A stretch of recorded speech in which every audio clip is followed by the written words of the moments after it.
Well, I don't know what the heck was going on with Streamlabs' music, but that was insane. Hi everybody, happy Sunday. Welcome to your new church, the Church of Casual Kingdom. I am Sir Chris, and I am joined by my two very good friends, Lori and Austin. Say hi, guys. Hello. Hello, everybody. Lou, Prince, thanks for swinging through. See you guys, appreciate it.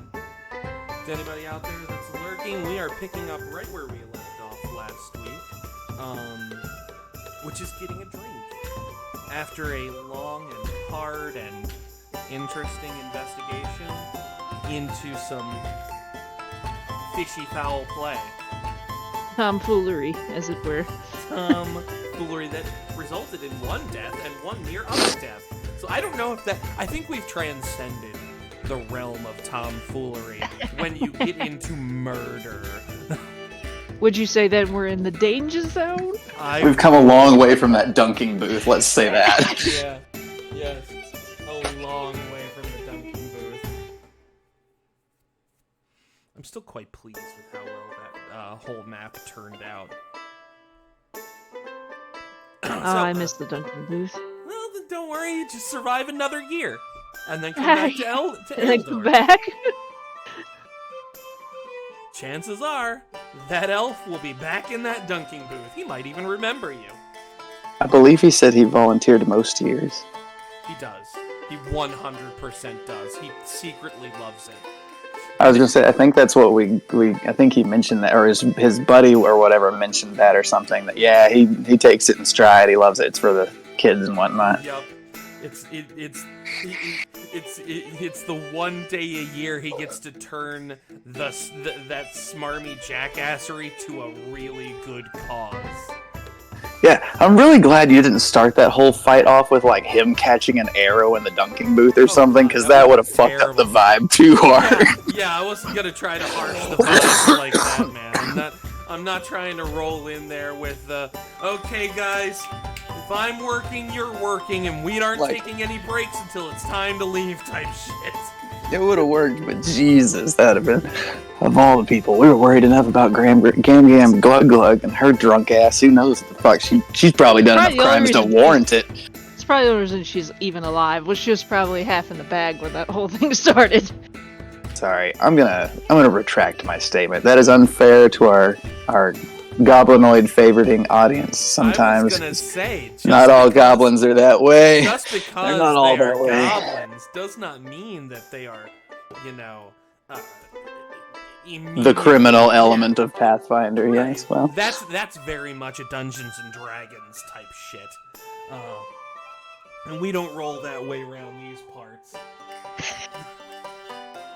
Round here, we have racial equality in our fantasy. Look, I'm just saying though, if anybody's picking pockets, it's the shorter races. Like, let's go ahead and throw that out there. How tall am I compared to a goblin?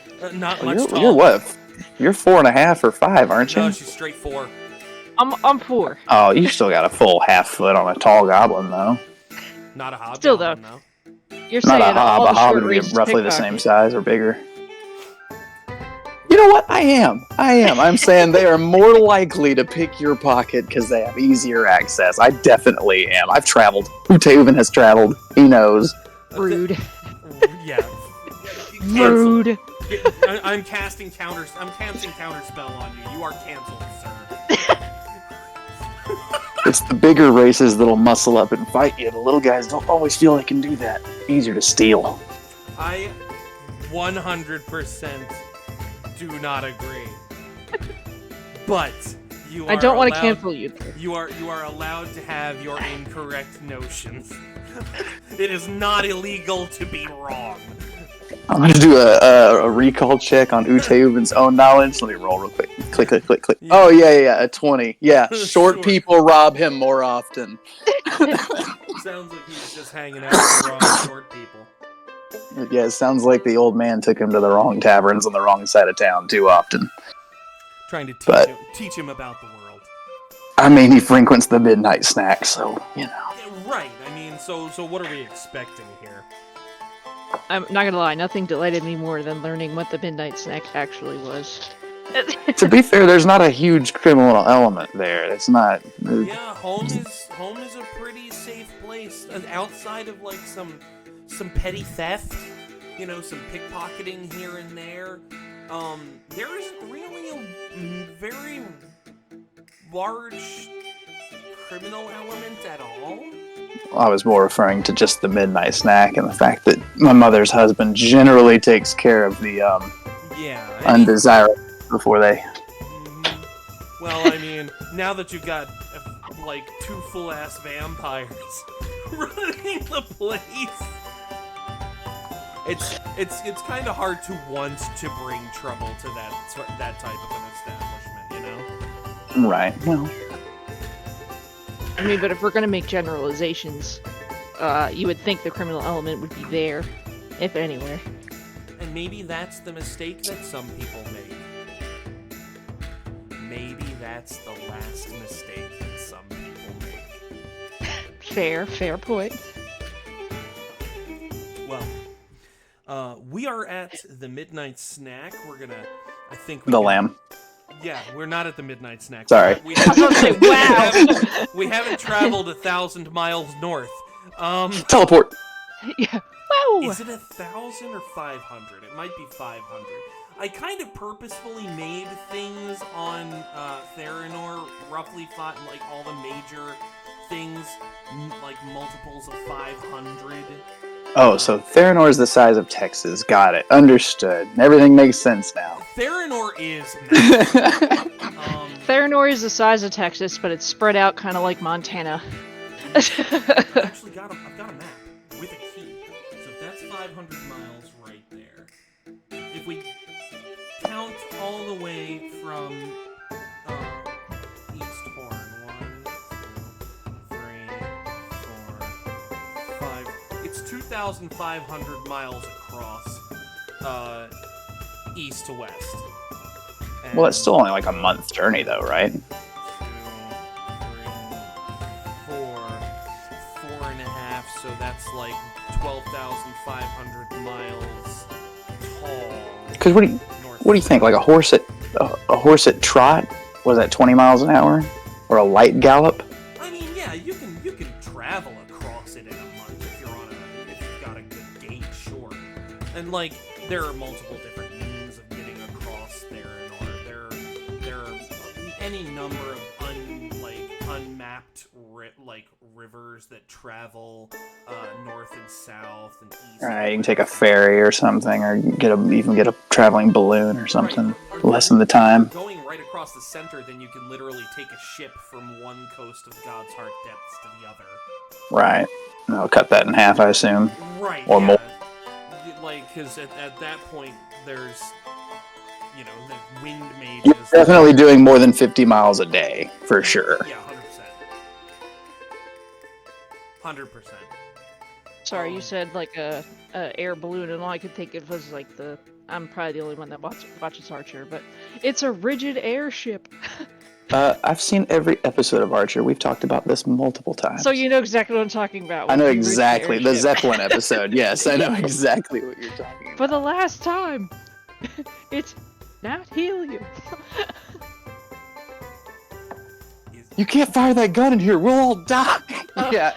Ron gets on here with a staticky sweater, and boom! What? Okay. Archer is just delightful. Just a very good show. One of my favorite voice actors of all time, H. John Benjamin. Yeah. H. John Benjamin's pretty great, yeah. I never watched a lot of Archer, but everything that I've seen of it, I kind of really enjoyed. The reason I think he's a great voice actor is because I swear to God, the man does not change his voice. No, he's the literally exact the same same guy. dude. He's just Archer, home movies coach, Bob from Bob's Burgers. He's the same fucking guy every time, and it works. It does. It works for the same reason that, oh shit, what's his name? I feel bad that I'm forgetting this actor's name because I really like him, but I can't think right now. Went through a weight thing, came back, everybody was happy that he came back. Jonah Hill? No, not Jonah Hill, but, But him too. He's the actor guy from The Mummy. Oh, Brendan Brendan Fraser. Fraser. Yeah, there you go. Same guy. Every movie that he's in, with the Oh, yeah. exception Yep. maybe of his latest. The Whale. Yeah, The Whale. Like maybe not so much that one, but maybe more so that one. I mean, but this isn't a movie. This isn't a movie talk. This isn't a movie talk podcast. This is fun. Right. This is Pathfinder. All right, it is 1:05. Sorry, Right. What are you sorry for? because I was about to yell, "This is Sparta," but you know. Oh, we're just having a little intro chat. No big deal. Yeah. This is all occurring in game. We're discussing Ace John Benjamin in front of Hawk and Finn, and they're like, "Who the fuck are they talking about?" Yeah, Hawk's just sitting there like cleaning a glass in front of them, like H. John Benjamin, the Mummy. What's a voice actor? The fuck they talk about? Is this some of that like stage play bullshit that they have going on in home? This must be one of the bardic colleges I didn't research on. Fucking bards, man. Can't trust them. Can't live without them. Well, so let's recap real fast. So, Yes. let's see. You solved a thing. You saved a We life. solved the thing. You did not involve the authorities in the detention of Thaniel Dortescu.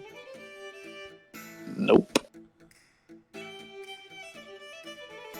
And Nope. We're gonna put that one on the Saint of Arceus books instead. I think. Yes, 100%. Regia totally okay with handing things over to Finn. Regia knows, as a native of Aeldor, that people trust Finn to protect other people. She may not know exactly why, but, you know, she knows that. And of all of you, the only one that knows exactly what's going on right now is Garma. Who has already chuckled to herself and not informed anyone as to why. Right. I'd like to order a third mead. It's been a day. Hawk's already handing you a third one. He saw how you went through the first two. Fantastic. Regia is on her third and fourth. She is double fisting them. Strangely, she does By not. Zelikos, if I could get some bread and meat as well, that'd be fantastic, Hawk. Hawk gives you a pointer. He's like, all right, rare, You know it. butter, no butter, butter on the bread, butter on the Butter meat. on the bread. That homemade butter on the bread would be fantastic, my good man. He snaps a claw and he's like, all right, I got you. How about you, kiddo? He leans forward a little bit and looks down at Garma. Oh, I'm good, thank you. I'm actually going to sneak away to use the bathroom, but I don't think I've ever used the one outside of my room. Where is the one for everyone else? Is it around the back here? He points to the north-facing wall, and you can see a door that leads into a surprisingly well-lit area. He's like, just head right in there. That's the restroom. If you wouldn't mind grabbing me a blackout while I'm gone, I would appreciate it. Another one? Are you certain? Yeah, I'll have another. I'm saying that with a smile. One can never be too certain, but I think I'm in the mood today. I'm in a jovial mood. Right on.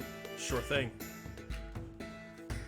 Hawk takes the orders back after having a short chat with Regia about another very large steak. But she has this time asked for... What was that thing that he mentioned earlier? A salad? Salad. Oh, yeah, sure. I'll have one of those. One of those, too. Put the meat on top of it.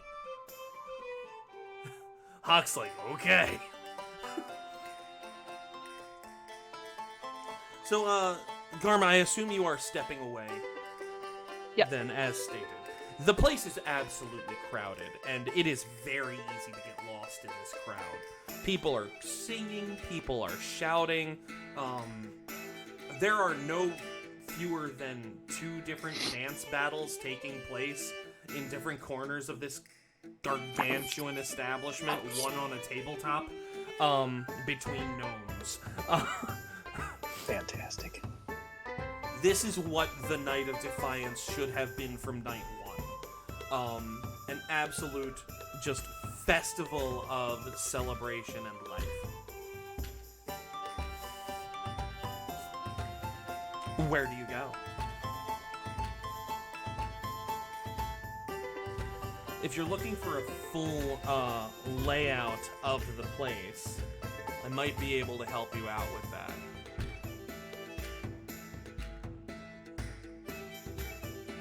Let's see. I don't have a map. Well, Garma's hitting the latrine, and I'm waiting on food. I don't know that I'm going anywhere anyway. Just yet. Okay, let's see. So there is... oh, goodness. Let's see. Where is my map of the lamb?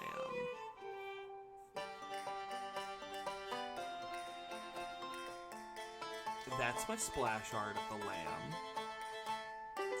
Now, I don't have the map for the lamb yet in the place because I didn't know that we were ever actually going to need it in the game, so you'll need to bear with me. I might have to just give you the full-on description as I see it. Not going to be a problem because I have a map of it. I just need to find it.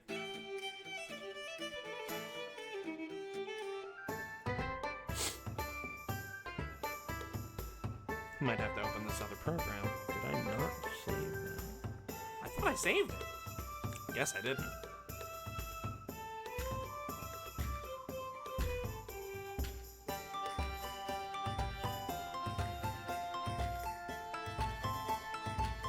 Well, there is a door, obviously behind the bar that you can see. There is also a door not far from where you and your allies are sitting. On the west-facing wall. The stairs that lead up into the actual, in rooms is on the south-facing wall, and the front entrance is to the east. The bar and all of the other, stuff. Okay, here we go. Now, let's save this. Let's export it. Actually, I don't need to export it. I can do this. Haha, I like having this thing.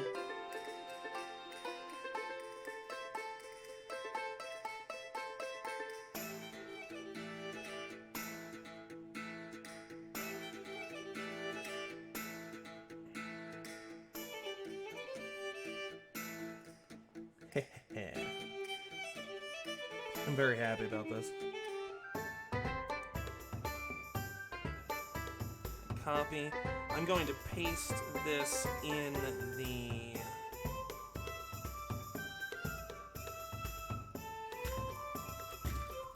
Discard. In the Discord, yes.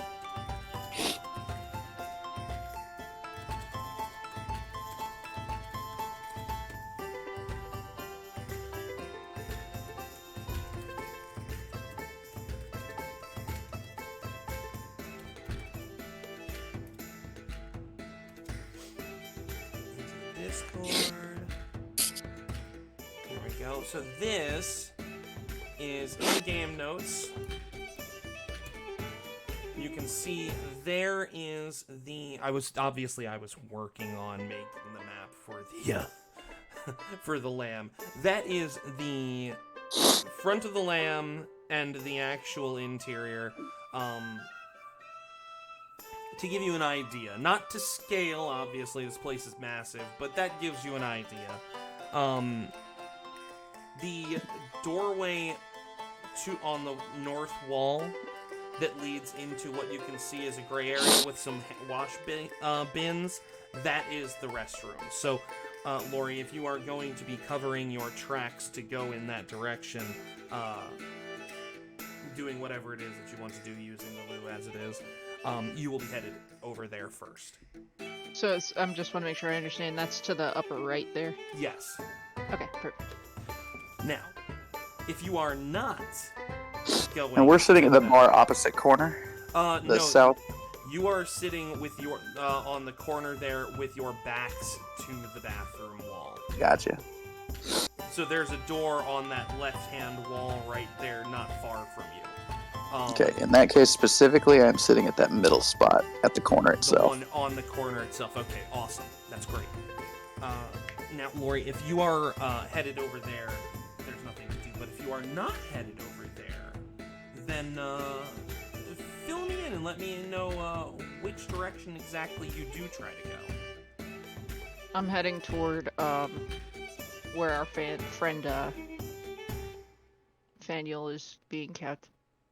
So you are the only person who knows where that is. Correct. Of everyone in the party. Mm-hmm. So what I'm going to do is we're gonna play this out.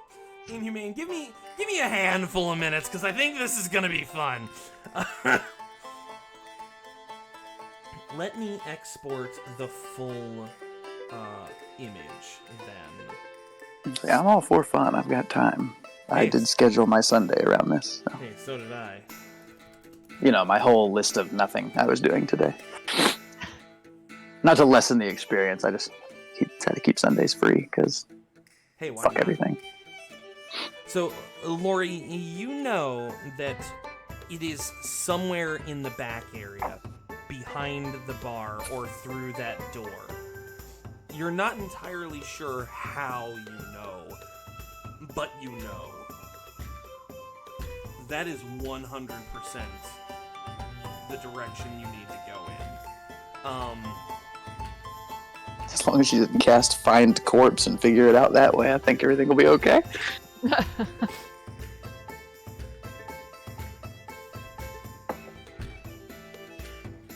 So, what's the plan, buddy? Did you want to try to sneak through that door on the inside? Do you want to try to sneak around out back? Do you want to try to sneak outside? You've got options. Bearing in mind that it's crowded as tits, too, of course. Oh, yeah. Which could I'm just either gonna try work for or against you. I'm just gonna try to sneak in while I'm inside the building. I don't think I need to go out. Okay. So let's see. You are still running that -2 modifier for not having had a good night's sleep. And for the sake of me not paying attention, I guess I'm going to pull out a spell book and thumb through that while I'm waiting on Hawk. I mean, yeah, unless you made it a point to specifically watch Garma when she said she was leaving to go to the bathroom. You don't even need to worry about this. So, I did not. There you go. Just letting everybody know what Wootayuvin's doing at the moment. Good call, thank you, sir. He's not in standby NPC mode or anything. So, Garma, give me a stealth check. This is gonna be -2 situation penalty. It's not bad. You're still more stealthy than the average person, and most of the people in here are drunk. And Hawk is in the back right now making food, so nobody's really watching. We've narrowed down the most observant person in the bar. Right. At least that you're aware of. So, yeah, sure. So here's the deal. If you head toward that door, you are going to find that it is locked. Now, no one's taken notice of you. Literally, there are just tall people everywhere shouting and singing, and everyone is making a huge spectacle of themselves.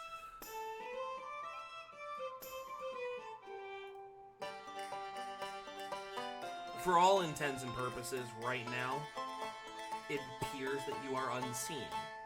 What do you do? Now here's a I have a +7 in thievery. Does that apply to like being able to pick this door? Check. Because I definitely don't want to break the door. So here's the thing. Check your inventory. This is going to become very important very rapidly. Inventory.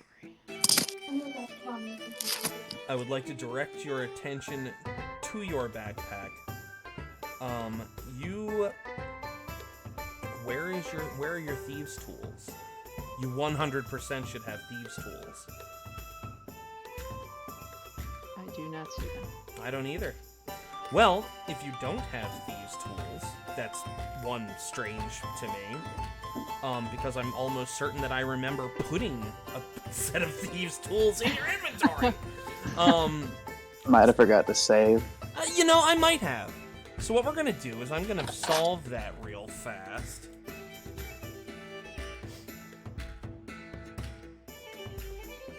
I'm pretty sure rogues start out with thieves' tools standard, so Yeah. it's in the backpack regardless of whether you put it on there or not. Pretty sure. I could be wrong. Be willing to make that bet though. Oh, thieves' tools. There she blows. Let's see. Yeah, so, oh, I put them in there twice. Oops. There we go. Because hell, I had Chris add a towel into my inventory. I had to write up a full-on item description for a towel, but I felt like For a it was towel. worth it.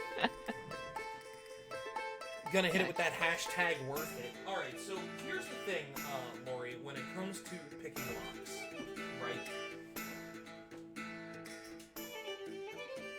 You are a thief, and you can use thieves' tools for picking locks. Now, the cool thing about that is, let's see, you can... He means the cool thing besides being able to pick locks. Well, itself. right, Is that funny? beside being able to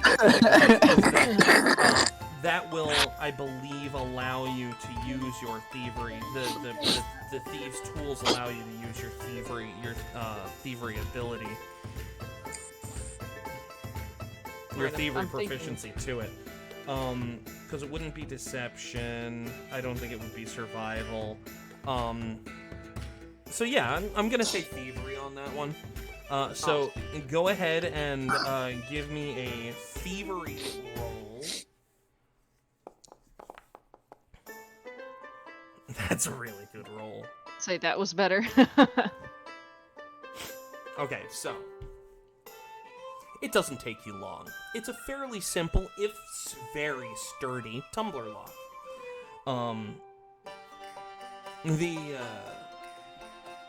Aemon has taught you how to open these in your sleep, though.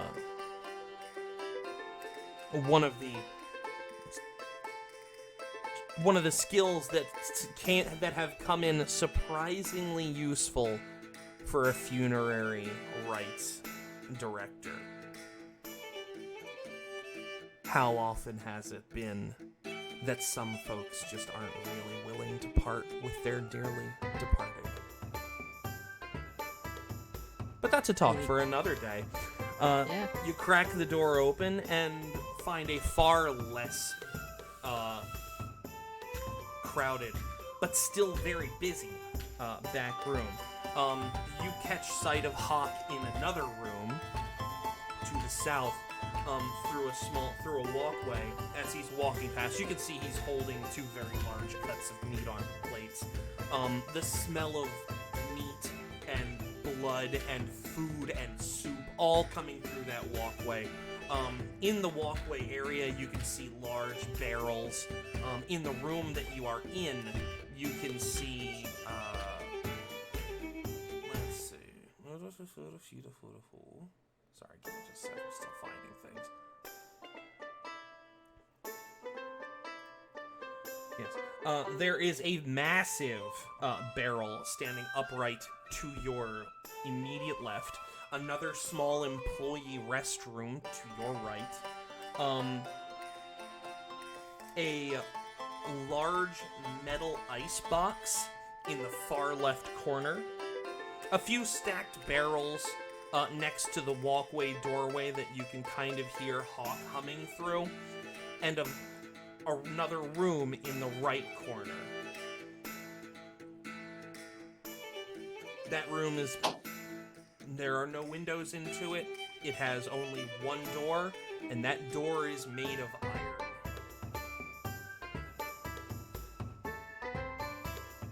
That's probably where I'm thinking the direction I need to head. You are not feeling drawn in any other direction. Okay. And just the large ice, you said it was like an ice holder, is directly across from it? Yep, a large ice box. Alright, so I'm just gonna make my way. It's literally a 10-foot long, 3-foot tall, like, metal cooler with a lid. Okay. Is there room for me to kind of like get in behind it so that like No, what it I'm saying is flush against it is flush in the wall. corner. There is nowhere to hide but the bathroom. There's a pillar in the middle of the room, like a support pillar. Mm-hmm. But you might be able to hide behind that a little bit if you stand sidelong. But your tail is almost thicker than it is. Yeah. So it's not going to Damn provide tail. much by way of... there's also a back door directly across that leads into the alley out back. You assume, because you know roughly the size of the lamb, so that door probably leads out into the back alleys. But that's it. That's what you are. The floor is made of wood, unadorned, finished but unadorned. There are no, pictures or trophies in this room that you are in.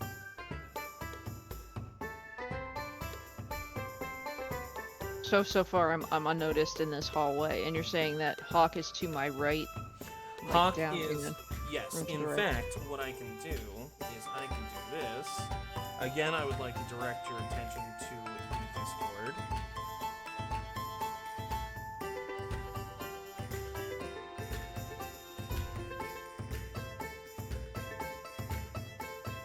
This is kind of fun. I'm really enjoying this.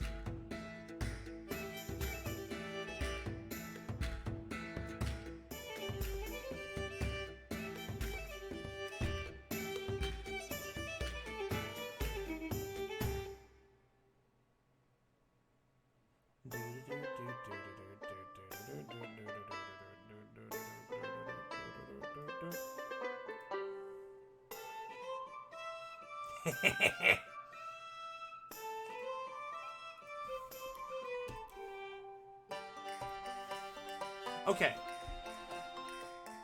So you see the large barrel. You are standing 2 blocks above that, right in front of that door that you see in the wall. The bathroom is to your right. The icebox is in the corner. There's the hallway, and then that brick area down at the bottom that you can kind of see. That is where Hawk is. So he is not in the same room with you. There is a room between the two of you.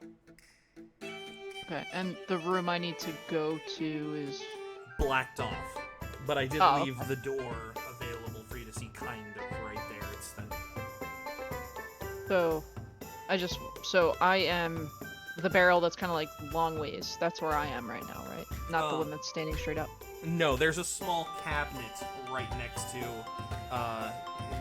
Do you see the door in the wall so you see the bathroom, right? And you see the bathroom door at the bottom of it. Then you see the wall that's connected to the bathroom, and there's a door right there. Oh, okay, I see where I am now. Yeah, you are right inside there. Alright, perfect. So I've got some distance between me and the kitchen here. Yes. Okay. So the way I'm thinking is, now that I'm closer to my destination, I don't really, I'm going to sneak, but I'm kind of overtaken by my urge to just get there, so I don't really care. It's Sure. almost like I don't care if I'm seen, but I care if I'm seen, if that makes sense. Sure. We're on a mission now. Right. So I'm just gonna go directly for this steel door to see how I can get it open. Okay. So this iron door is massive. This door probably weighs easy 100 pounds. It is fucking thick. And you can't hear anything through this door. Not even through the lock. Which leads you to believe that it may be ensorcelled.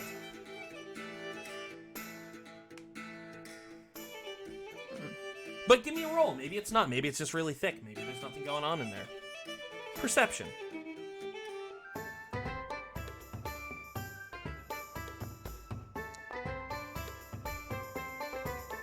That's a pretty good perception check.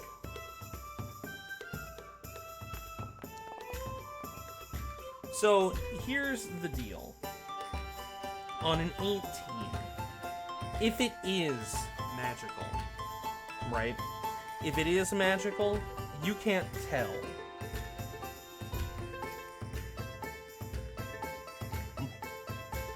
But it doesn't seem like it. It might just be really thick. Do you want to try? That's right, you non-caster plebeians. Do you want to try to see if you can tell if it's magical? Sure. There are consequences.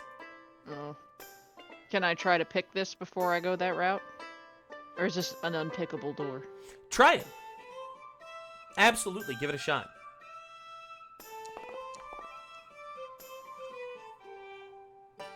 Ooh, that's a really good roll. So your lockpicks find purchase. You hear the click, the click, the click. They're heavier clicks because this is a very heavy lock. Now, you've been doing this a while. Click, click, click. You're sure you have not felt any of the tumblers fall back into place, but you're at your 15th click? And there ain't no way this door has 15 tumblers. Alright, so there's definitely something else going on here.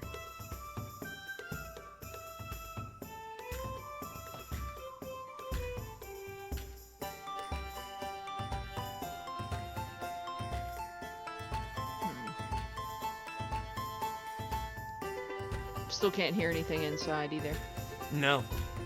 In fact, if you, since you have to kind of look at the lock as you're picking it, you can't see through the lock. It does not lead into the room. Alright, I'm Or gonna rather, have it does not provide a view into the room. a view into the room. And you're saying, so I just remember it's windowless too, so That's there's no other way in other than this door. And I'm assuming the only person that has the key isn't just gonna give it to me. Probably not. No. Alright, so how am I going to... I need to get the spell off this door.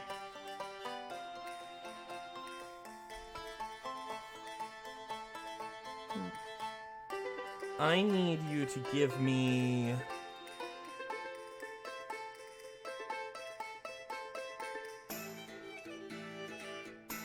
Let's see. Give me a reflex save throw. How do I... Hold on. How do I go about doing that? So if you look at your character sheet, you'll see on the left there is that box with all of your pertinent stats for combat and things. You'll see reflex down there under your saves. Just click on that +9 that you have. Give me that. Oh, I thought that was gonna crit. So close. That was pretty close.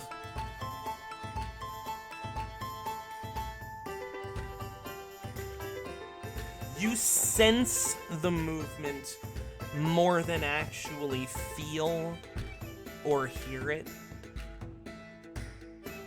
But the door swings open. You, however, have plenty of time to get out of the way so that you are not hit by the door. Okay, so door's coming open. I'm just gonna step around Behind to it? that area, yeah, between. So is the door facing that ice chest, or is the door facing toward the bathroom? The door is facing the ice chest.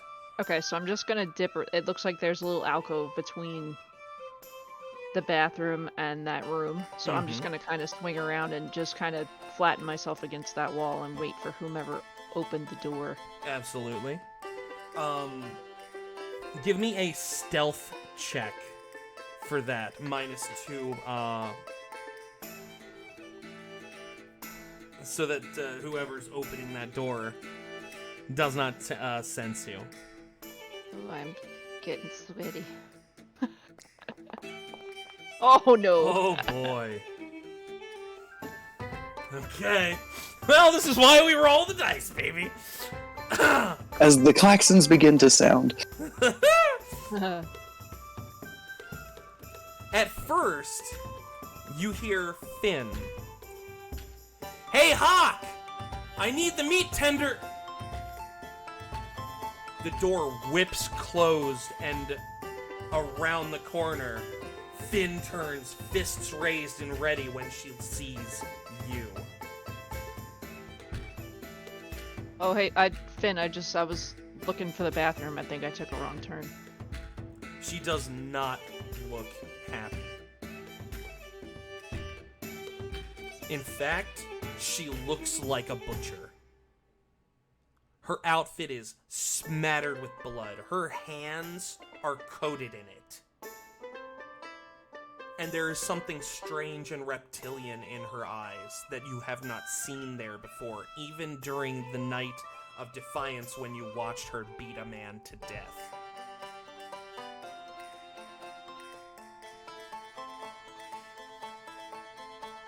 Her bloodied hand reaches out and snatches you by the front of your shirt and lifts you off the ground. She's like, "What are you doing here?" I'm sorry, I'm just looking for the bathroom. I can see there's one here. I just made a wrong turn. It's crowded out there, and I got disoriented.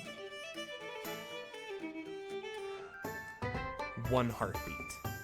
She's looking back and forth between your eyes. 2 heartbeats. That grip has not softened at all.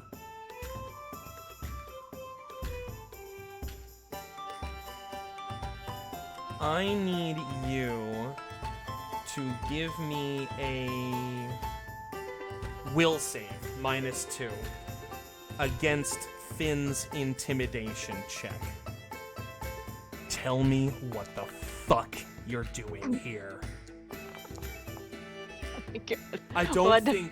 I don't think you're beating her on that, even with the +5 from your Nope, I'm not. from your will save with that -2. Even if it was the full +7, it would not have worked at this point. I'm just gonna be honest with you. I had to see. I just had to see him. I know he's in there. I know he's a bloody mess. I know he's missing teeth. I don't know how I know this, but I have to see. I need to see. Finn's looking at you even more confused now. She does not know how you know all of these things. She gives you a little shake like she's thinking. She's like, "Hey, Hawk." "Yeah, boss."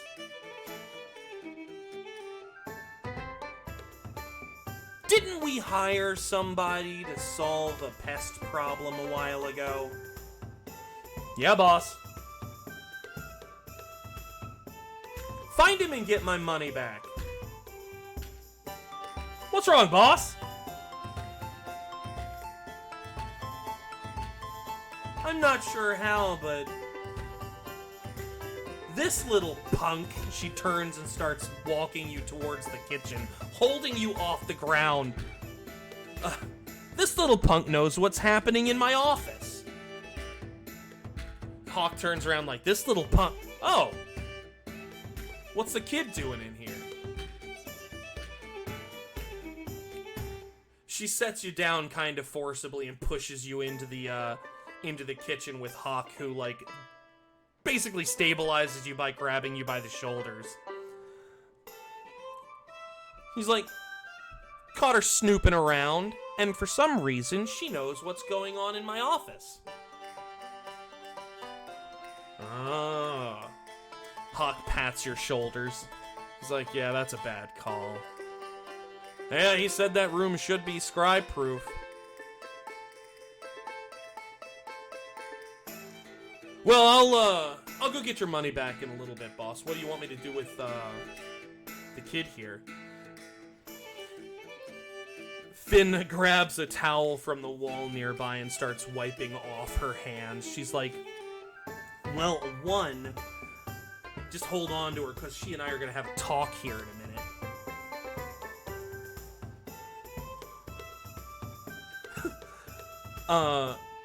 But two, when we're done, go and go, once I'm done cleaning up a little bit. Hawk, do you mind doing the thing? Hawk lets go of you with one hand and, like, snaps his fingers, and you see her clothes start to clean themselves. Thank you, I appreciate that. She tosses the, towel into the fire beneath one of the burning cauldrons. She's like, so...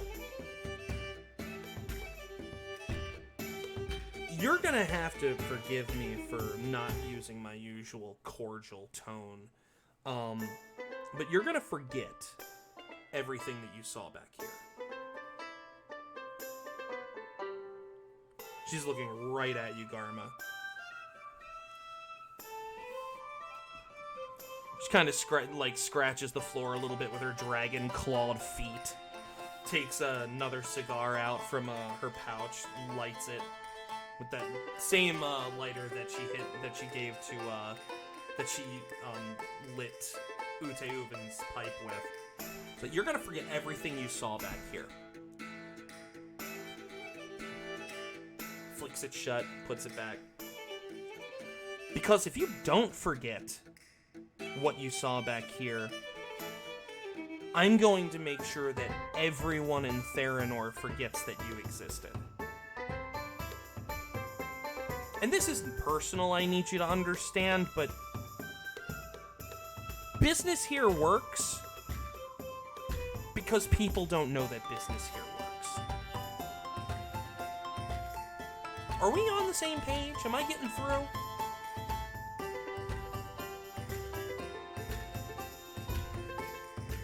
I'm just gonna nod.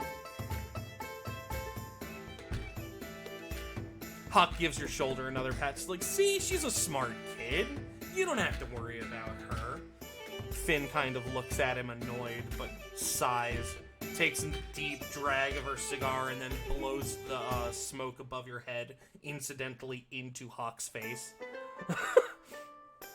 She's like, okay, good. I hope so. Because I like you. And I would hate to have to take you into my office. Considering that, well, that means nothing to you now because you don't know what goes on in that office, right? Sure. She didn't sound too convinced by that, Hawk, did she? I'm not convinced.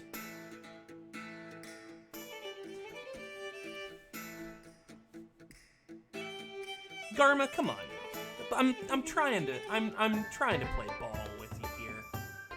Because I like you. You've done good things for the town. You've done good things to me. Bringing me Faniel was a great help. Because now I can help you all with what you're doing. But I need you to give me some emphasis here. Convince me that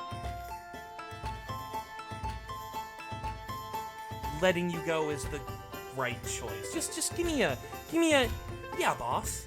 Just one of those. Just a real good yeah, boss.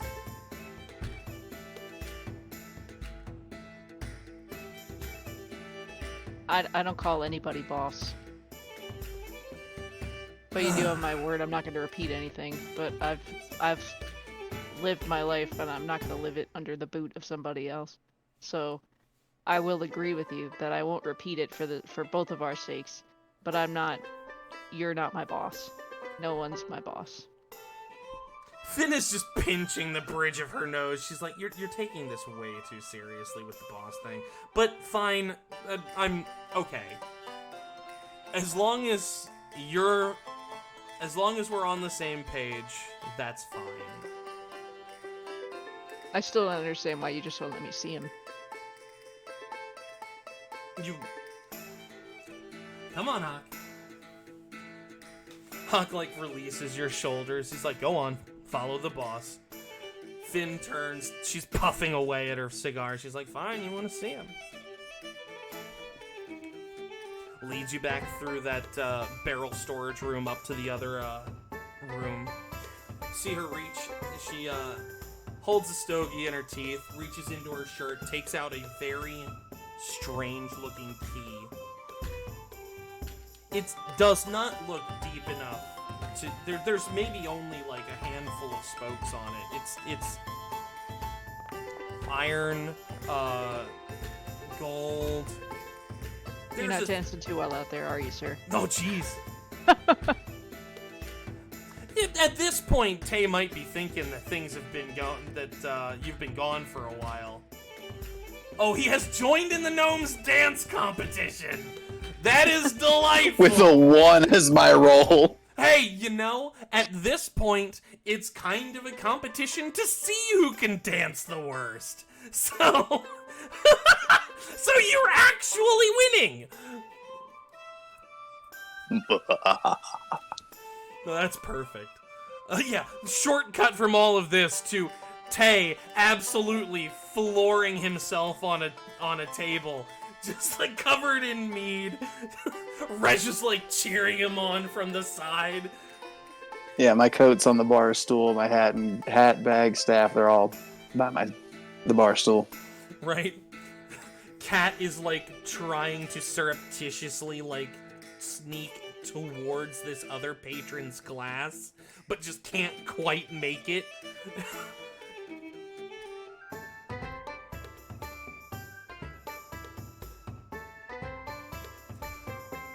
So, the door, she puts the key in the door and turns it, you know, just like normal, but you hear a series of 37, very specific, 37 individual clicks that happen from all throughout the door. And the moment there's no way I was getting that open. The moment the final click hits, you hear the moaning. She swings the door open, motions inside. You don't have to go in to see. The room is unnaturally dark. But in the middle of it, under a bright stone, like, directed lamp, is the scene that you saw before. But it's a little worse than you originally thought. There are burns all up and down Faniel's face. Yeah, well, fuck that guy. Each of his fingers has been broken and 2 of his toes are missing.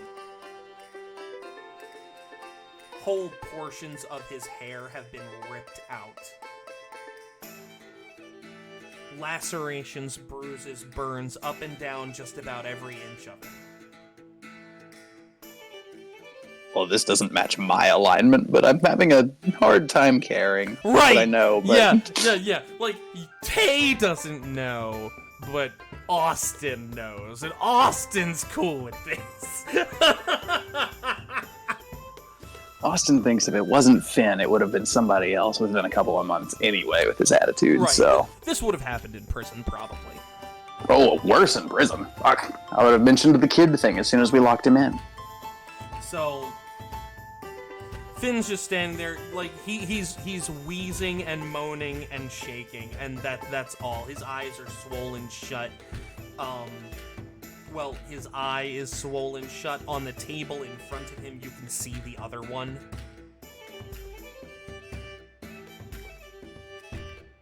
His jaw is very, very visibly off-center.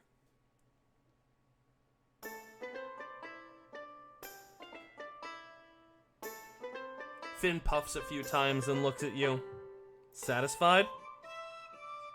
Without saying a word, is he crying? Oh, yeah. Without saying a word, I'm just walking directly to him. Finn just raises an eyebrow. She's like, well, I didn't tell her to go inside. But... I'm gonna take my right hand and I'm going to take some of the blood that's clearly on his face, and I'm gonna literally just kind of make a circle underneath his one remaining eye so that the salt from the tears and the bloods blends. And I'm just gonna start licking it off the edges of my fingers, like very deliberately.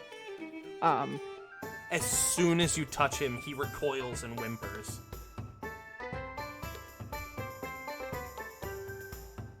I'm just going about my business. Completely unshaken by it.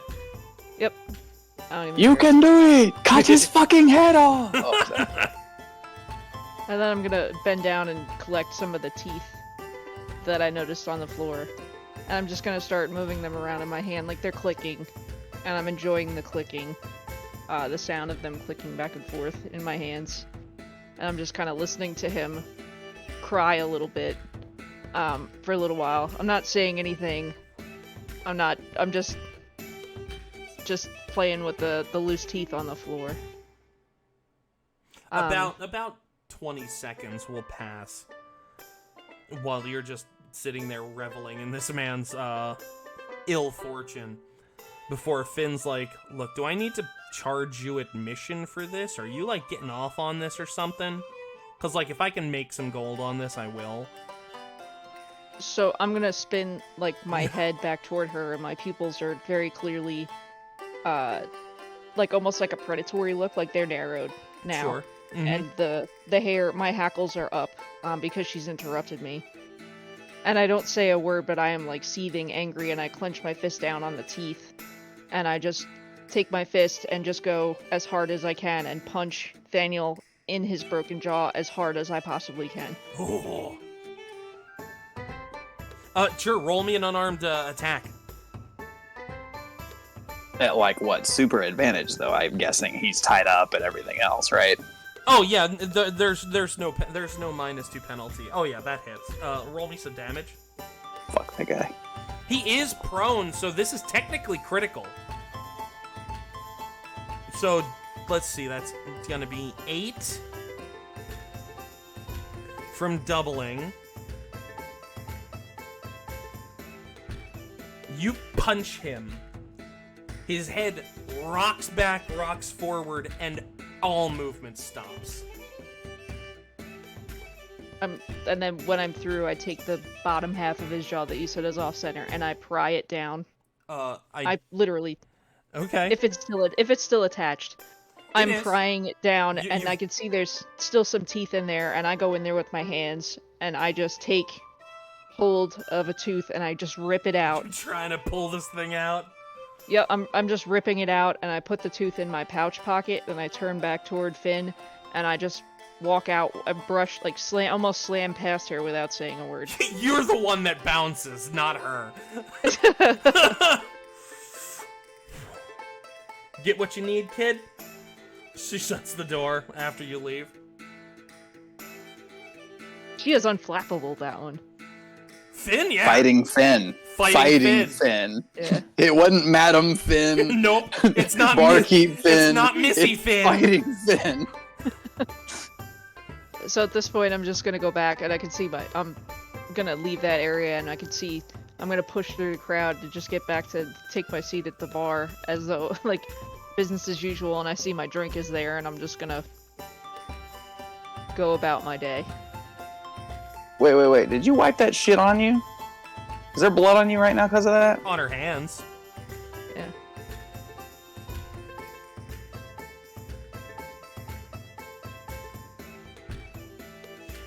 Well, I she just imagine came there's back. some- I'm gonna look at her. It's not like I'm just Are gonna you fucking still- ignore showing Are up. you still in your gnomish dance competition, or is that over?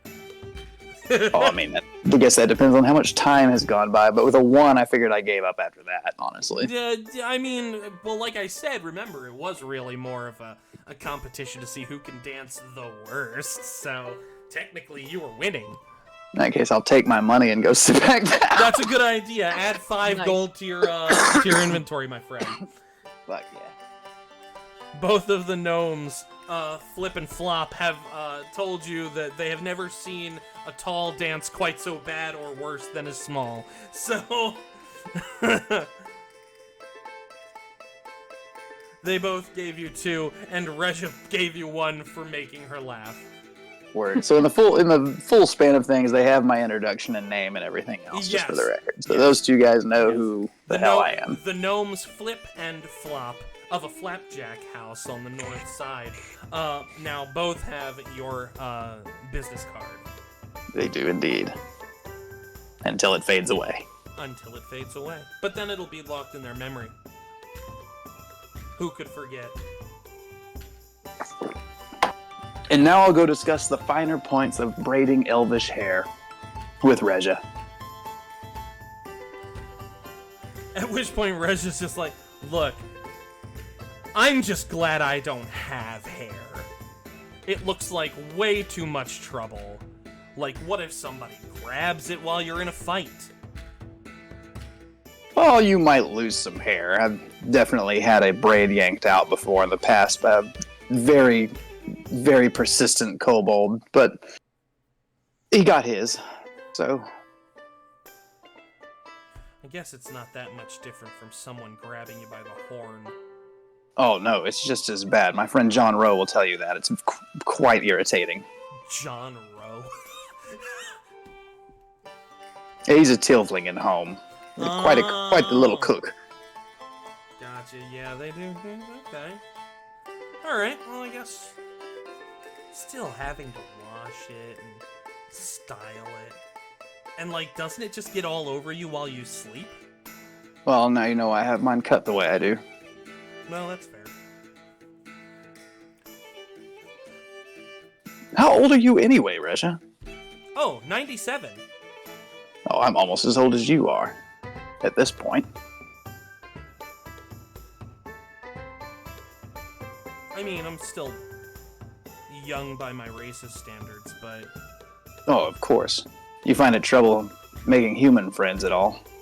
I've lost several that I've just outlived. Yeah. Occasionally. Usually my work keeps me all kinds of busy and going all over the place, so it could be 10 or 20 years sometimes before I pass through an area again. Then you know exactly what I mean. Yeah. Here for a good time, not for a long time. I've watched patrons literally age at the midnight snack. They started coming in their late teens, and hell, they're dead now. Simply from old age. That happens in the Order of St. Arkir, too. Like, I've outlived some of my, colleagues. It's different when you live as long as us, isn't it? Yeah, kinda. I mean, I suppose it's not something that, like, the humans or the Umber have to worry about, but... Long-sighted but short-lived, some of them, huh? Yeah. Regia looks down at both of her drinks, both half empty. At this point, do I have... Oh, well, no, I guess if Hawk was talking to them, I don't have my steak yet on the bar or anything. Food's taking a little longer than normal. Well, I mean, you know, things are occurring. Conversations are being had. And they're really busy, so it's very possible that he's just held up on another order. Now, Garma returns as Regia is finishing her first drink. And this is where the perception check comes into play, because she was gone a while. She was gone a while, so... But that's only a 9, though, still, so... Right. But, like, while that is slightly less than the average person's perception, people, especially people like you, are acutely aware of the presence of blood. Mm-hmm. So even on a 9... Like, I've got it on, obviously, the knuckles. I've got it on the inside of my hand, and I imagine this glorious blood cast, a splatter cast from punching him, that now it's sprayed across perhaps my clothes, maybe part of my face, because I am on the shorter side, so probably mostly the face. Right. Yes. There's a few flecks here and there in your fur. Might not normally stand out all that much, but you are a pale blue fox. Mm-hmm. And that is dark red blood. So yeah, Tay, she walks up, sits down wordlessly, and you immediately see the blood. If I can't see it, I can certainly smell it. Right. Well, you can see it too. You got both going. So. Let's fuck around and find out. Oh yeah, on a 10, that's easy. That's average for you. That's a diplomacy check, though. Oh. What's the matter, Garma? Did you visit Daniel? Now, if she's gonna lie to me, she has to beat that. Now, remember, you think she went to the bathroom. I know, but she's covered in blood, and I know Finn has Daniel locked up. Why else would you... Unless she got in a fight. Which possible with surely... a drunken crowd. Yeah, but the noise and everything else. The bathroom's not locked up the way... True. You probably would have heard a scuffle. Something would have... Even with this crowd, somebody would have been like, fight! Like... Yeah, probably. I firmly believe that. Absolutely. I'm in. So that's why I'm doing it as a diplomacy check, so that if she does decide to lie to me, at least she has to roll for it now. I had a conversation with Finn. Not the answer you were expecting. Regia looks down as she's drinking, like finishing off the 4th mug of mead, and then notices the blood, slams down the mug and says, "Were you in a fight? Without me?" I'm gonna take a napkin, or I don't think there's a napkin because this is the place we're in. I'm just gonna take my cape and just kind of wipe the blood, like kind of clean my hands a little bit. I don't bother with the stuff on my face at this point. I don't really care. I kind of we'll say the that there's smell. a napkin. I don't think that you Okay, use napkin. the cape for that. Okay, so I'm gonna take the napkin. I'm just gonna, wipe my hands a little bit, and I'm gonna leave the stuff on my face because I enjoy the smell. Fair And enough. I pull the tooth out of my pouch and I just put it on the bar top in front of me, and I don't say a word. And I just pick my beer up and just take a nice long drink from it. Regia looks over at you, Tay. She does not know what to say here.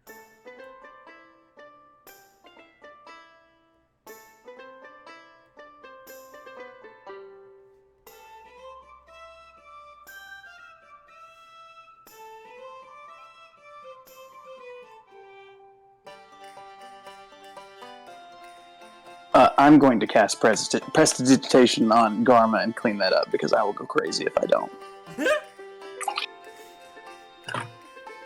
Are you receptive to this spell, Garma? No, I'm not. Oh, it's an opposed roll then. Okay. So let's see. Let's go in here. Better question is, can that be countered?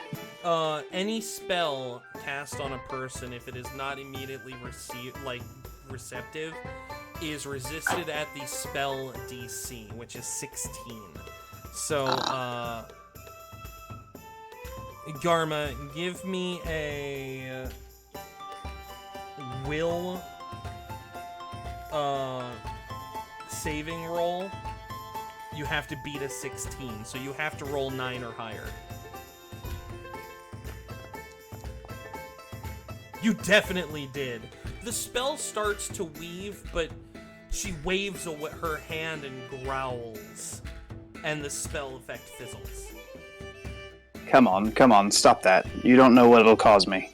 Garma, as a friend, you don't understand. Please, allow me this. You don't understand. You don't understand. And I'm just gonna take the tooth and put it back in my pocket. Fuck it, I'll attempt to cast again. Okay. Give me another resist roll there. Oh, it worked that time. Okay, so this time the spell weaves despite your... I'm apologizing while I'm weaving runes in the air. I'm sorry.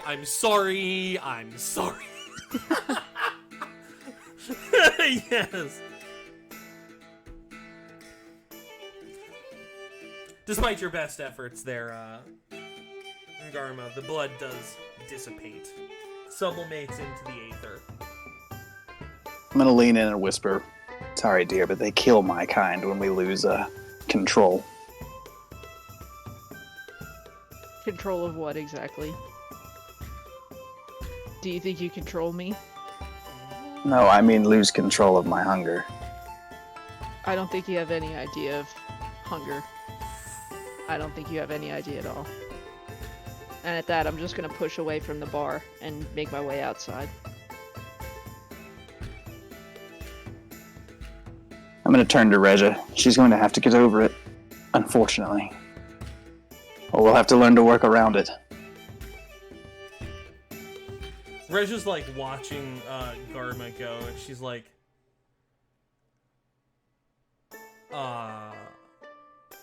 I don't even know what the hell just happened.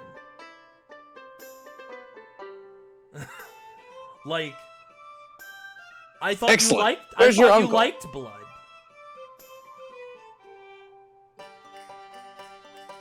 She's just looking at you like, I thought you liked that shit. I also haven't eaten in hours. Oh. Nor did I have much for breakfast. I recall it was toast. Yeah. At that, Regia's stomach very audibly growls. See, you know exactly what I'm talking about, big one. I do. I hope that salad is good. For the love of God. By Zelikos. Salad. Salad, darling. Salad. Salad. Right. That's what I said. Yeah. Yes. Hawk exits the back room now with both of your plates. He sets them both down. Now, in front of you, obviously, bread, butter, nice big rare steak.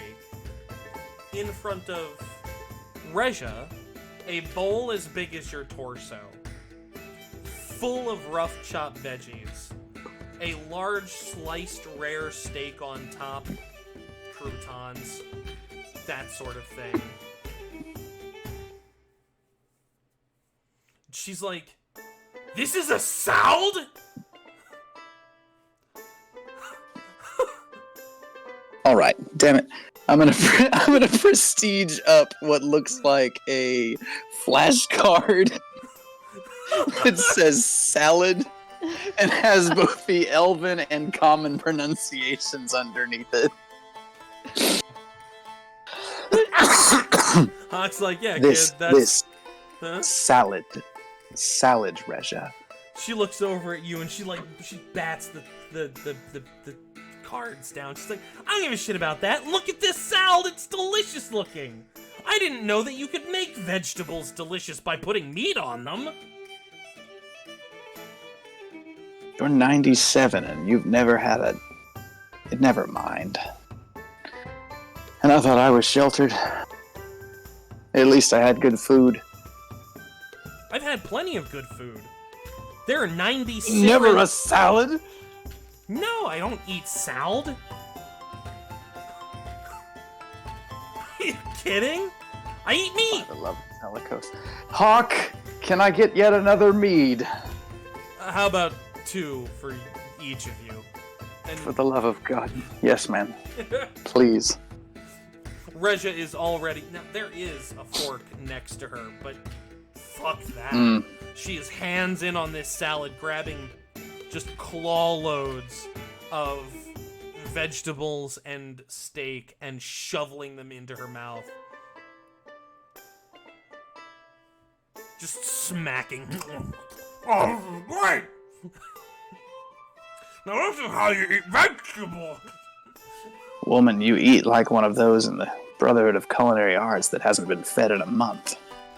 She swallows real hard to get that massive, just like, chunk of food she's stuffed into her craw down. She's like, wipes her other hand across her mouth. She's like, "I love those guys. They know how to party." The few that I've met do, yes. I'm gonna go try to find Garma. She needs to eat at least. Oh, she should get a salad. This is great.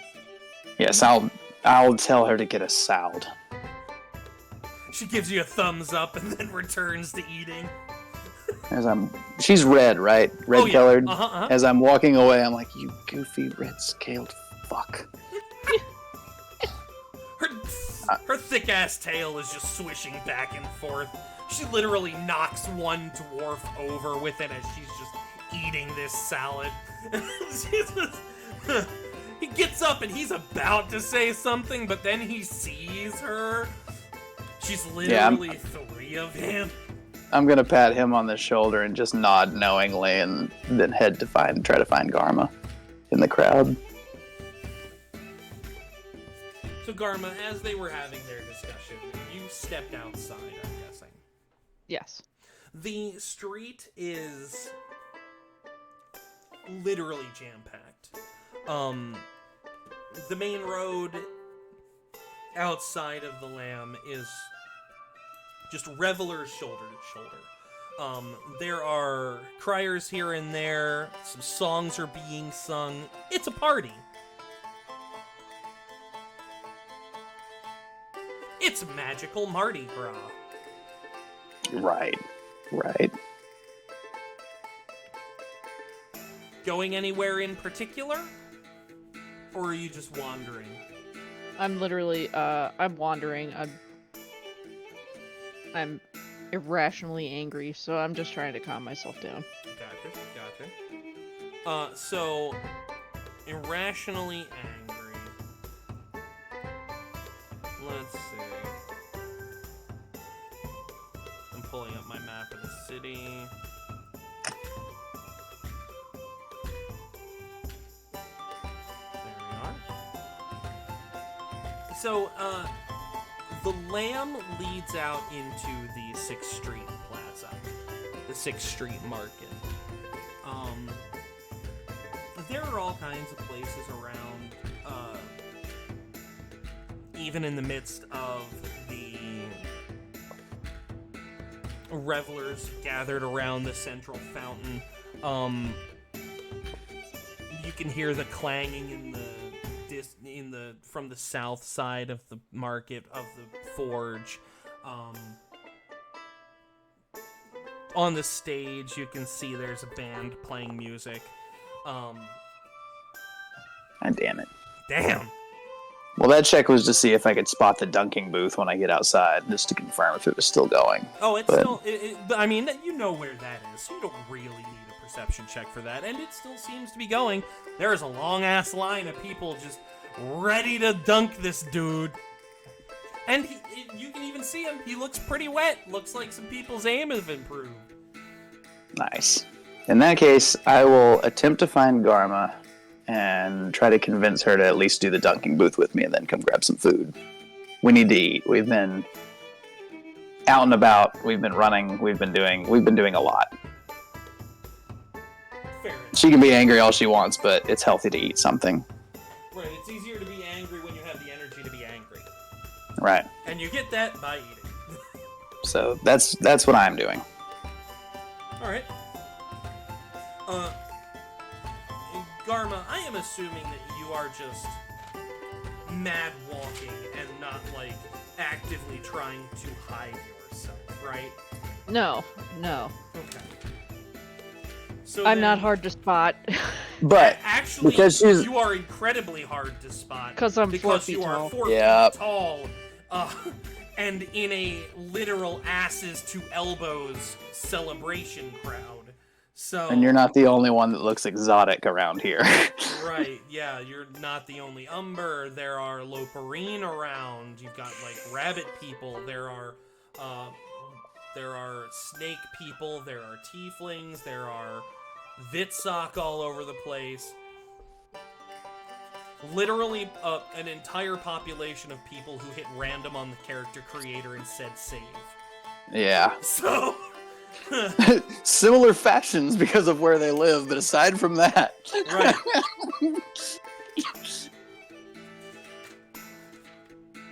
Of course, that might not even be the case. As many travelers as are here too. Probably a lot of exotic looks. A lot of exotic looks because you got a lot of out-of-towners in. Well, if I have to make a perception check to spot her, I will. But if I don't need one, then I'm just going to do a diplomacy because she's irrationally angry, and I feel that suggesting the dunking booth might help a little. She does have a bit of a head start on you, so she is somewhere out there. So you are going to need help you are going to have to try to find her. She is lost in the crowd. That might help. That's not bad. A 15's pretty good. With a DC 15, you're able to see past most of the people. You do get a glimpse of her. She is... So, there may not be that many people wearing all fucking black. That might help. That's true. She is actually headed south toward the South District out of the 6th Street Market. You can see her making her way through that southern main street. She is like almost out of the plaza though. It's going to take you a moment to catch up with her. Is it? Let's find out. Yep. Maybe. That's me to climb over some things to get a head start, catch up to her, but... Parkour. Yeah, basically, yeah, attempting... Well, at this point, it's literally just people. There's people and some of... I figure if I jump on a booth or something, that's why I did acrobatics. I figure if I jump on top of a booth, maybe I can at least get through the crowd a little quicker. Well, at this point, they're just tarps. They're tents. So you're going to jump up there and fall through it, probably. Good for rain, not for much else. And please, these poor people have already had their tarps and things set on fire. Right, yeah. I'm not trying to do all that. Let's not terrorize these people. I've got an idea. If I want to catch her quick, I'm going to use a society check and pretend to be an announcer for Lawmeister was it Alhoon? Or just Hoon? It's Hoon. It's Algus Hoon. I am going to use a society check, and I'm going to cry out, make way for. Is there another? Can I think of another Lawmeister name? There is only one Lawmeister in Aeldor. Okay. Well, I'm just gonna insert Lawmeister's name here. See if I can get the crowd to part just a little. See if this works. Sure. Roll me society. I mean, a few people kind of turn and look around. A couple sort of part ways from where they think you are, but... Of course, as soon as they turn and realize they're gonna see that I'm full of shit anyway. It's fine. Right, really wanted that to work. Okay, so some people to the east of you kind of part. Regardless, here's my actions are that I'm trying to catch up with Garma. I will roll a diplomacy check when I get to her to try to convince her to at least do the dunking booth with me and have a bite to eat. And then she can be as angry as she wants. I'd say you managed to cut through the crowd and catch up with her because she is angry walking. So she is close to... Right, shoulders are being bumped. Well, in her case, elbows. Yeah. Yeah. Knees for the occasional Vitsog and Dragonkin, yeah. Right, yeah, or in her case, she is being bumped by knees.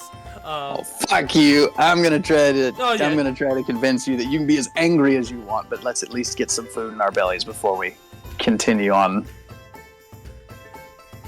Okay. And we should see if the dunking booth is open. So you are close enough now that you can call out to her, and you know she'll be able to hear you. Garma! I'm sorry. Let's at least do the dunking booth and eat before you run off. Come on. I look at you and I turn and I'm kind of confused. Stops in the middle of the crowd. This Vitsok that was behind you a little, kind of trips over you a little bit. Oh shoot! Sorry. I'm going to catch up to her and lean in real close and whisper, Garma, I'm very sorry. You have to understand. I was brought up. Were we headed somewhere? I'm not really sure. It seemed you were, but let's go back. Let's get some food in us at least. Then you can go right back to being angry at me. What was I? I don't. What was I angry about? That's even better. That's even better if you don't remember. Let's hit the dunking booth and go grab something to eat. I'll explain myself another time if you'll let me. So we weren't heading anywhere? What am I doing out here? It seemed angrily walking to me. Do you know something I don't know? No. No, no, no. Let's, Dunking Booth sounds like a good idea. Alright, let's go dunk that silly elf, and then we'll come back to... my steak's getting cold, so we'll only have time for a few rounds, but come on. You need to eat. We both do. Sure. And I'm sure Reza's gonna eat our food if we leave it there too long. Son of a bitch, I didn't think of that. Ooh, that's an incredibly good roll. Garma, for a split second, for the shortest of seconds, you are absolutely positive that you saw Uteuven's shadow turn and look at you when in the opposite direction of his natural movement. But then it's gone.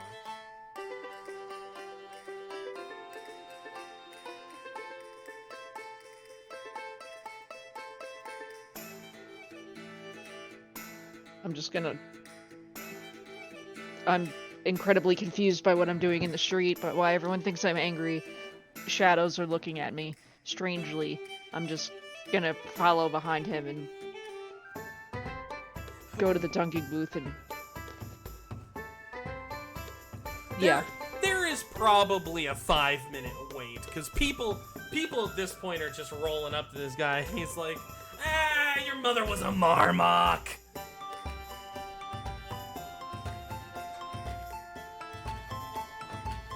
What's that, let's see, let me save up an insult for you. I heard this one from this kid who was a moisture farmer. Your parents a bantha herder. Hey, by the way, what's a bantha? Oh no. Well, it's a woolly You quadruped guys again. with a long tail and very large hand. Anyway. Alright, well, your luck is running out this time. I bet neither of you can hit me. I'll drop a gold for the cheerins. Oh, is he talking to us? Or is he talking to people in front? He's talking Okay. to you now. He, the partner bows graciously and says, give him heck. But by Zelikos, I bet this one's got the energy in her to do just that. I'll pay the gold and then hand the orbs over to Garma. Remind me, what were we rolling to see if we hit on this one? Yes. Which one? I can't remember which one it was. This is a... Athletic. Ranged attack roll? This will be a ranged attack roll. Okay.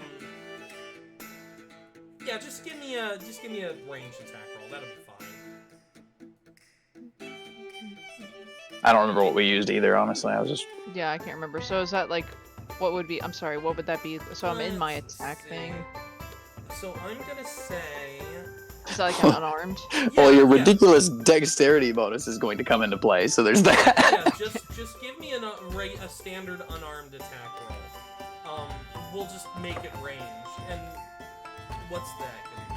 That's 8 plus 7 is 15. Yeah, that's gonna hit. He's like, there's no way you're doing this again! I'm falling in game, man, out of here. He's in the clear tank underneath, looking out at you. He points at his eyes and then points at the two of you. Then comes up and spits out a fountain of water. He's like, bah! All right. Quite the throw, fluffy one. All right, give him gills. He manages to just sit back down in the seat. He's like, all right, jerks. Ha! The ball hits the thing just to the right of the target. Claps his hands like, that's right. See, your luck's run out now. I'm gonna be high and dry for the rest of this. Wait, how long? Would you like to? How long am I out here? Oh, well, his partner's like holding up all 10 fingers. He's like, well, maybe I won't stay dry the whole time. But he looks back at you, Garma, winks. It's like, but you're not gonna dunk me again. Yeah, what's the matter, Garma? You got something on your mind? That's the worst throw I've ever seen you do against this ass. Come on, dunk him. Ouch. He's like looking at somebody else and shaking his head. He's like making the motion to cut it out. He's like, she doesn't got it in. Just slips down. The thing just poof, right back into the drink. He's Excellent. glaring through the clear container. Crosses his arms. He's not even coming back up. I guess it's I think time for us to check it might be out, it. huh? Yes, that might be. I really hope Regia didn't eat our food. That giant bastard. Fortunately for us, it's still free. That is true. That is true. And at least it won't be going to waste. All right, let's get something to eat, and then we'll figure out our next step on this foray. Oh, we should be celebrating anyway. We saved a life. Right, I mean, I feel like we could probably actually enjoy ourselves for the last little bit that we're here. I don't know about that. There'll be only an hour before stalls get set fire again, based on our luck so far this week. But, on the other hand, we should go eat. We should go eat. I'm famished. And that is an understatement. So to the lamb, then. So, you guys come back to the lamb. It is still raucous inside. I'm gonna wave to my two gnome buddies if they're still here. Yeah, Flip and Flop, absolutely. They are 100% still there. I love it. In fact, now Flip and Flop are both each standing on one of Regia's hands, and she is just, like, lifting them above her head, just, like, doing, like, weight lifts of these gnomes. Hopefully she was too preoccupied to eat my food. Well, her bowl is empty. Yours is still there. Your food is still present. She has not touched your food. Perfect. I'm gonna use prestidigitation to heat up the steak. Absolutely. I knew that would come in handy eventually. One of the most useful cantrips in the game. Of all time, period. I will retake my seat at the bar, motion for Garmer to come join me, and I'm gonna, like I said, there is little finger waggles. A warm blackout stout sitting at the bar now. Well, then I'll fucking cast it twice and cool that one down a little bit. It's not gonna freeze it or anything because it's prestidigitation, but I will. It can at least make it cool. Yeah. I'm just gonna give you an appreciative, like, nod. Like, cool looking out. We're lucky so that she didn't eat it all. Looking back at Regia. Regia, what do you have there? Huh? She looks at Gnomes. Oh, you're back! Hey guys, I gotta go. My friends are back. And both Flip and Flop look very sad, but they do backflips off of her hands. I'll dance with y'all next time if I'm given the opportunity. You boys are fun.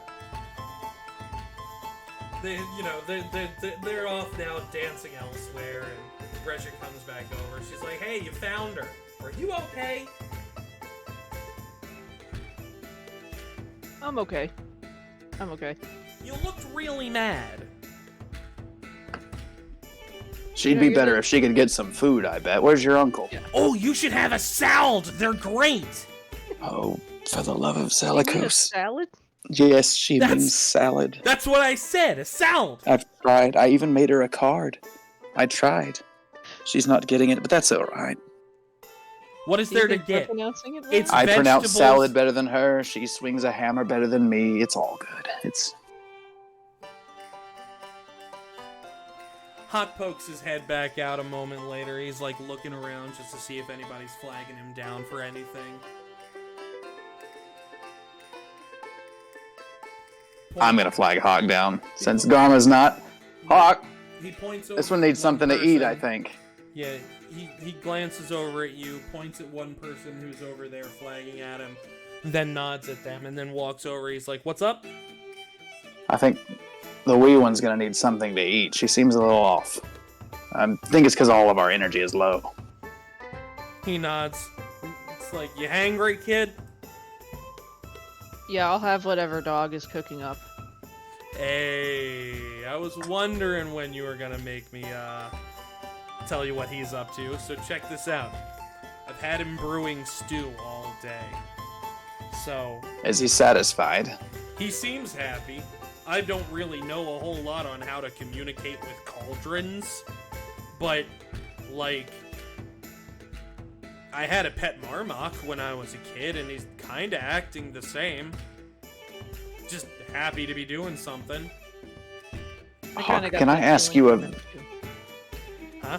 What? Can I ask you a very possibly offensive question, dear Hawk? Did you end up eating that marmot? Marmok? Yeah, of course. They're a livestock animal. Oh. The old man found it very hard to raise livestock when he attempted to be a farmer, for that same reason.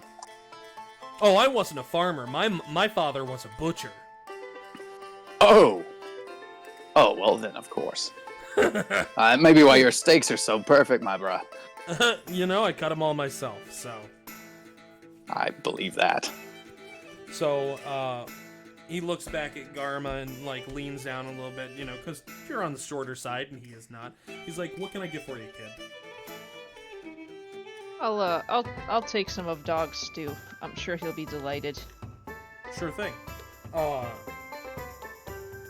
Do you want anything extra added to that? Any special seasonings? Special requests?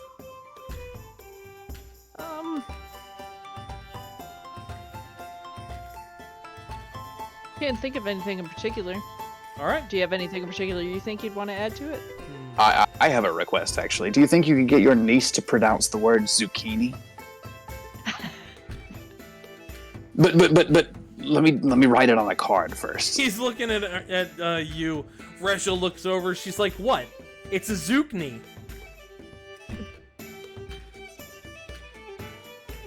My dear, I think you and I are going to be very good friends. I should think so. We're colleagues now. I'm going to give her a big old clap on the back and then resume eating my steak. She does the same to you, but magnitudes of power stronger. Then I'm going to cough out that bite of steak. And push that to the corner of my plate and then resume eating my steak. Uncle Hawk, do you think I can get another salad? Oh, for the love. He's like, "You sure can, kiddo." Mid-bite, I stop chewing, just look over. They just seem incredibly pleased.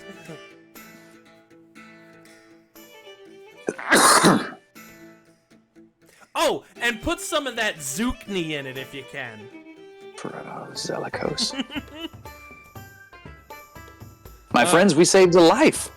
We saved a life. Hawk heads to the back to get some more food, some more drink. Resha raises another, what might be her 6th glass of mead, up to the two of you. It's like, we saved a life, and we brought a person to justice? I'm guessing justice? Oh, we brought him to Finn. That's got to be close. Yeah, I guess that can't be too far removed from justice. You know her far better than I. Yeah, that's why I think we made the right choice. And I'll certainly drink to that. This may be the first actual heroic deed I've done. Jen says the fray starts playing in the background.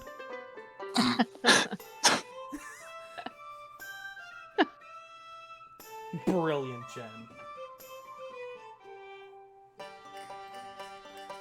Oh, that's good. So, a moment I suppose... Oh, Sorry. go ahead. No, go ahead. Go ahead. I suppose we need to find out if Finn got any information from him. I think she's probably gotten plenty. I hope so. We were gone over an hour. I wonder at one point I wonder if at any point he was actually able to speak. He certainly can't now. What do you mean? Nothing. Let's just see what she has to say. All right. Okay. Regia missed all of that as she finishes off number 6.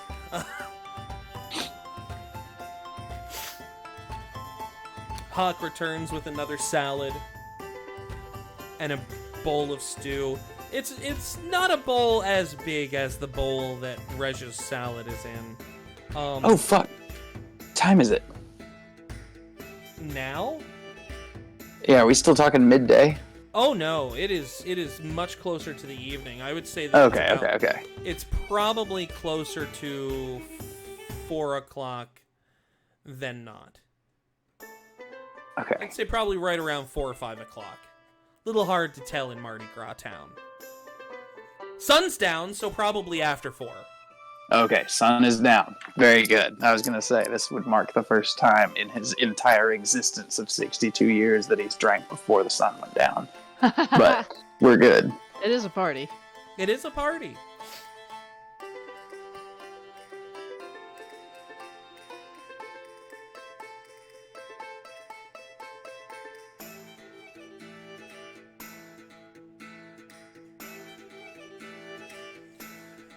Oh, man. So Hawk returns a few moments later, and he's got to... Actually, we're getting close on break time, aren't we? It's like 2:30 now. We didn't start till a little later, so if you guys want to keep going, I'm okay with... Okay, do we want... It's up to the DM. Whenever you want to break, we can break. Yeah, whatever. I don't need a long one. Yeah, I don't honestly need much of one either. I ate literally just before we started, so I'm not hungry or anything. I'm saying I was eating on mute, so it's up to you guys. I'm good. Well then we'll keep going, and maybe we'll just go through. Do you want to just play through? Yeah, we can play through. All right. So I think I am going to take 2 minutes to go downstairs and get a bottle of water, though. So I will be right back. Yes, considering you have to voice hack every NPC, Everything. you should have water. Yeah. I've been a little parched for like the last 30 or so minutes. So, Hawk, can we get a pitcher of water? Yeah. Right. I'll be right back, guys. Okay. Talk amongst yourselves. How are the kiddos doing? Oh, them? They're not even home. Oh, nice. And if they are, they're asleep, because they're certainly not making any fucking noise.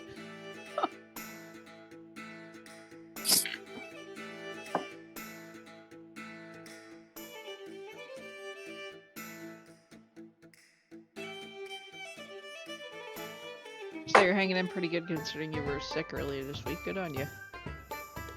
Yeah, it's just a shitty cold. It's temporary. I feel like it's probably gonna, like I know here, whatever the weather swings back and forth like it's been, gets sick all the freaking time. Well, it's mostly like, with kids, they go to school, all these little grimy motherfuckers that don't wash their hands, and yeah, it's just like, Jesus. They come home, and I usually have a really good immune system, but when I'm dealing with like 8 different kids, various versions of the flu, my body's like, hey, motherfucker, you're not as young as you used to be. You're gonna catch something. Yeah, you're gonna get something, even if it's a head cold. And those are hands down the worst ones. Now, Garmin, not every elf braids their hair, but the majority of them that do.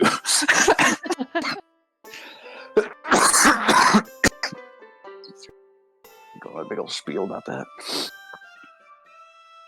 Reggie's over there like, I don't have hair. Well, kind of wish Flip and Flop could have hung out for a little bit. I think Chris was generous in that I won while losing. Otherwise, I think the gnomes would have robbed me for every gold I have. Once again, short races as opposed to tall races. Right.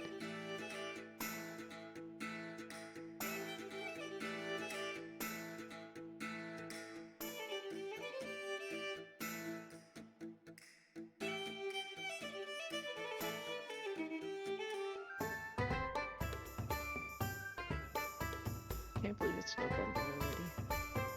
I can. But I'm in shipping, so everything's on a tight schedule with me constantly. Oh, that makes sense.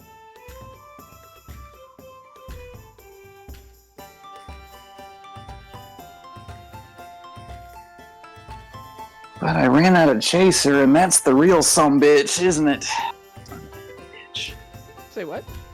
I ran out of chaser. I've been drinking since 9 Oh, nice. Sunday. It's back up to 80 degrees today, too. Welcome to Texas. That is crazy. Mm-hmm. Yup. It sure is. I think I could just melt a popsicle. Can I just melt a popsicle and use that as a chaser? Yeah, I'm sure you could. What are you chasing? I went cheap this time. I've been buying Crystal Head because it's really good. Lasts me a little longer, but I went cheap this time and got a big-ass thing of Svedka. Oh, nice. This is like $18 at Total Wine. It was on sale, so I was like, fuck yeah. I'm like spending less than $20 for a handle of liquor. There's nothing wrong with that. Oh, that's not bad. It's not bad at all. Yeah, I like Tito's because it's Texan, but I mean, it ain't that much better than Svedka. So you got to justify a $6 difference when the quality's not $6 difference. It's just not. Right. So I went cheap this time. Now, Crystal Head, I will still say, if you've not had it, it is the smoothest vodka in existence that I've ever had, and I've had many, many vodkas. So I feel like I've had it before. Is that It's the one that comes in a skull-shaped bottle. It's Dan Aykroyd's vodka. Yes, as I've heard. I haven't. That's the one I haven't had, but I heard good things. Oh my god, you gotta try it. It's so smooth you can drink it like straight. Like, even if you're not a straight liquor person, because I'm not, my stomach doesn't handle it, I can drink that straight because it's just so smooth. Oh, nice. I'll have to check it out. I was texting Jen yesterday because when we were in college and I was underage, I had a bad night with gin, and I won't touch gin. I hate gin. after an 18 year I was like 20, so after like an 18-year hiatus, I was like, you know what? I think I'm gonna try gin. I usually drink whiskey, and I was like, man, gin's not bad. Gin is not bad. I like the Irish whiskey Tullamore Dew. I like that one quite a bit. A little sweet. Good though. Being a Texan, I drink that with Dr. Pepper. That's the 24th flavor. Tullamore That's Dew. amazing, actually. It sounds really good. It is very good. It's very, very good.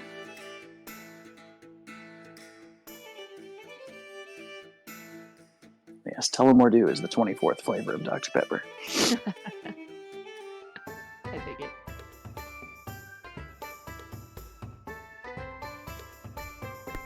Okay, I'm back. Did Hawk bring you a water? Did Hawk bring Hawk a water?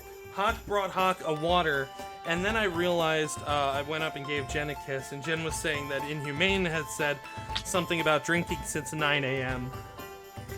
Correct. And I was like, oh no, that's terrible. He shouldn't be drinking alone. Lori, have you been drinking today? I have not. I had a little bit yesterday, so. Okay. I was going to say, Inhumane, you should not be drinking alone. So I went downstairs and got a Corona. Oh, fair enough. I mean, I just ran out of chaser, so I think I'm done until Mary gets back from the store, but yeah. Well, that's okay. Now you are not the only one here drinking, so that is good. Also, Lori, Jen wanted me to direct your attention to the chat. In the Discord? On the stream, yes. Okay, hold on, I'm pulling it up now. Yeah, God, no. Oh, God.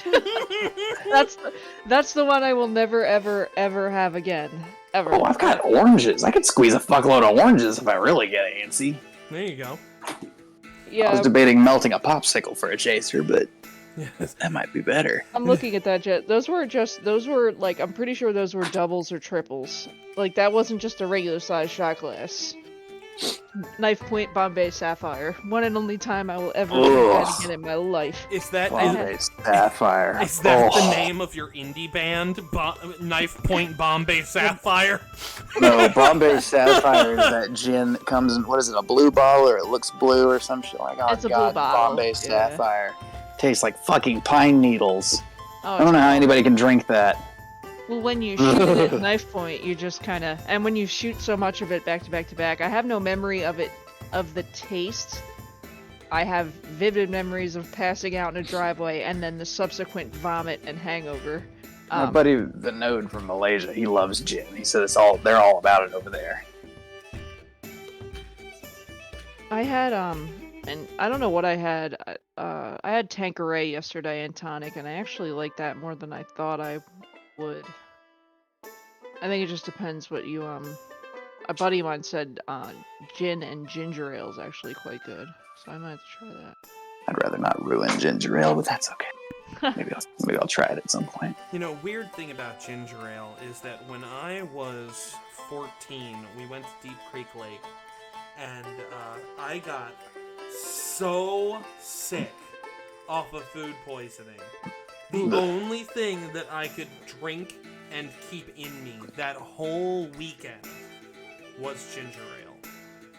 And I hated ginger ale for literally the next 20 years. Oh, I understand that. It was only a handful of years ago that I was able to drink ginger ale and enjoy it again. But now I love this stuff. Ginger ale, ginger beer. Ginger beer ale is and great.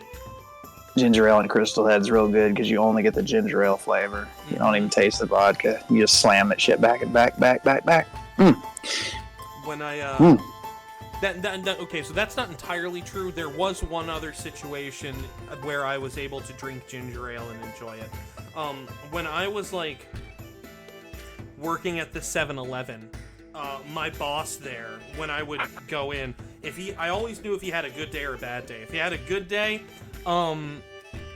he would hand me a 20 out of the register and tell me to go across the street to the liquor store and get a bottle of Seagram's, number 7.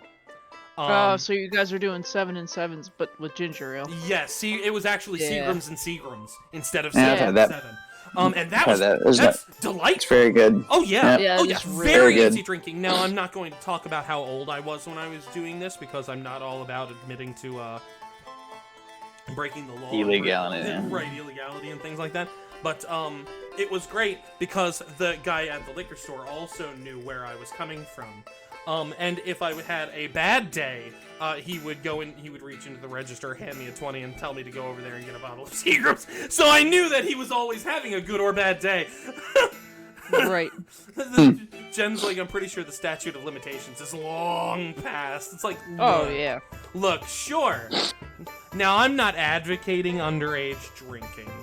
I want to be very, very clear about this. You should only drink in places where you are safe and observed.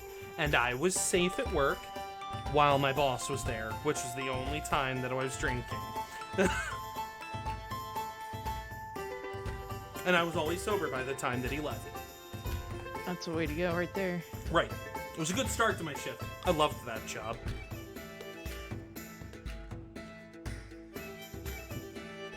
Well, back into it, I suppose. Let's see. By now, I have definitely discussed the finer points of elven braids. Yes, 100%. And to that point, Regia has also started to talk to you about how she's considering getting like silver caps on some of the her like horn points. But she never really pulled the trigger on it because she's always afraid of like losing them in battle. Oh, you should still do it. I know many tieflings with tons of horn adornment, and I'd say at least half of them are sex workers, and they don't really ever lose their jewelry, so it's worth a shot for you if that's what you like. That's your style. She kind of messily slurps at number 28. Yeah, but like, it always looks so pretty, and I don't know if I can really pull it off. I'm not like... She looks down at herself, and she, like, flexes a little bit. And, like, yeah, you can hear the leather straps of her armor strain a little bit. She's like, I'm not pretty. I'm, like... I'm a handsome woman. I'm not a pretty woman.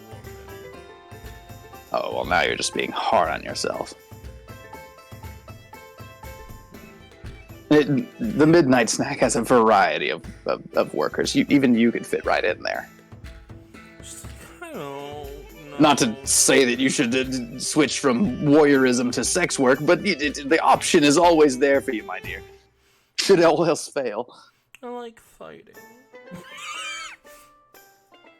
Fighting, fucking, they're essentially the same. She pounds down the rest of the drink, hangs there with her head back for a second, and then sets the glass down, rests her hand and her chin in her hand, and she's like, oh, could I have ever been anything else?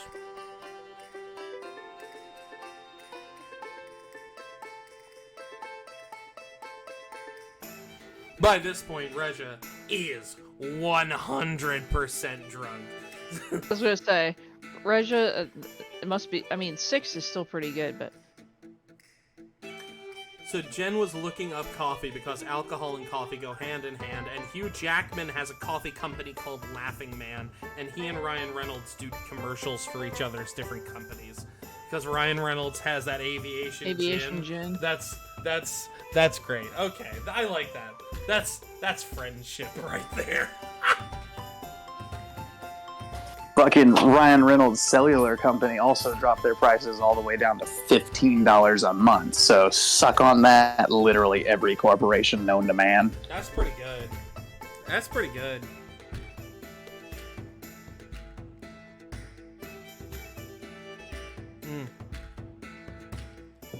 Regia looks down at you, Garma, and she's like, do you think I could have ever done anything else? I'm sure you're capable of anything. I don't know. Especially in your current state. She like takes a long sniff. She's like, I don't think I could have ever done anything else than this. I mean, look at me. This is a fighter's body. This isn't the body of like... I couldn't be a doctor.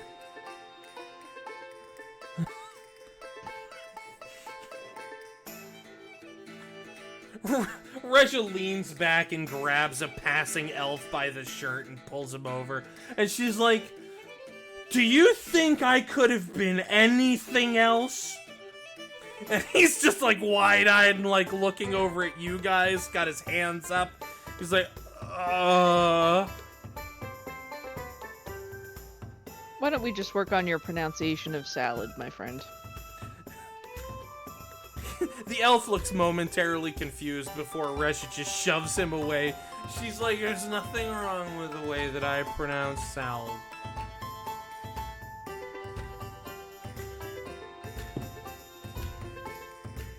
No, my friend, you're absolutely perfect. It's so nice of you to say.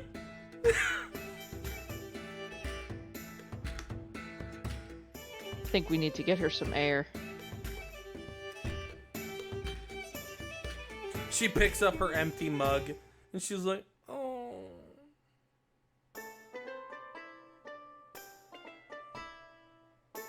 Well, I mean, family works here for you. Why don't you see if you can get one of those to go? Let me get you a little walk around the, see the festivities. She leans forward and lays the top half of her body on the bar. She's like, I'm drunk. Tay, can you do something about this? Her tail curls around and just like... It's a hefty thing. It's not the most, like, versatile object in the world, but it manages to curl around Garma's hip and, like, pull her off of her stool against Regia's side. Oh, I can only imagine what this smells like. Tay, is there any way you could... Little help here? Little help. I'm sorry, little help with what? Mary was talking to my Our dear left friend ear. Regia here is extremely intoxicated. Oh, well, in that case, tell Hawk, because we certainly can't lift her. I mean, no offense, Regia. And currently, Garma has Regia's tail wrapped around her waist, and it has pulled her off of Garma's stool to hold her against Regia's side. I've got I'm 4 feet tall. My nose has to be in the armpit region. Probably. I don't think Regia stinks. She's scaled. She doesn't sweat.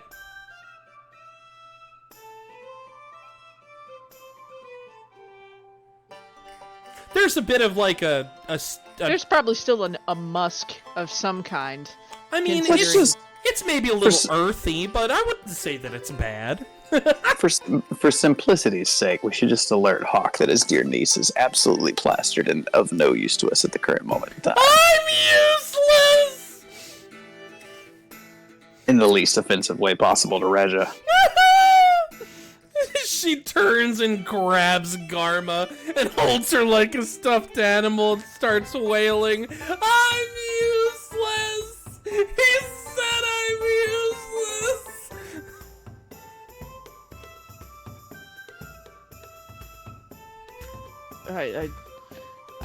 Well, I mean, I also said you'd be suitable for sex work, and you didn't balk an eye at that. Calm down, my friend, calm down. You've had too much to drink. I have. Which is surprising for your size. To be fair, at around like 14, Hawk started bringing out double-sized mugs for her.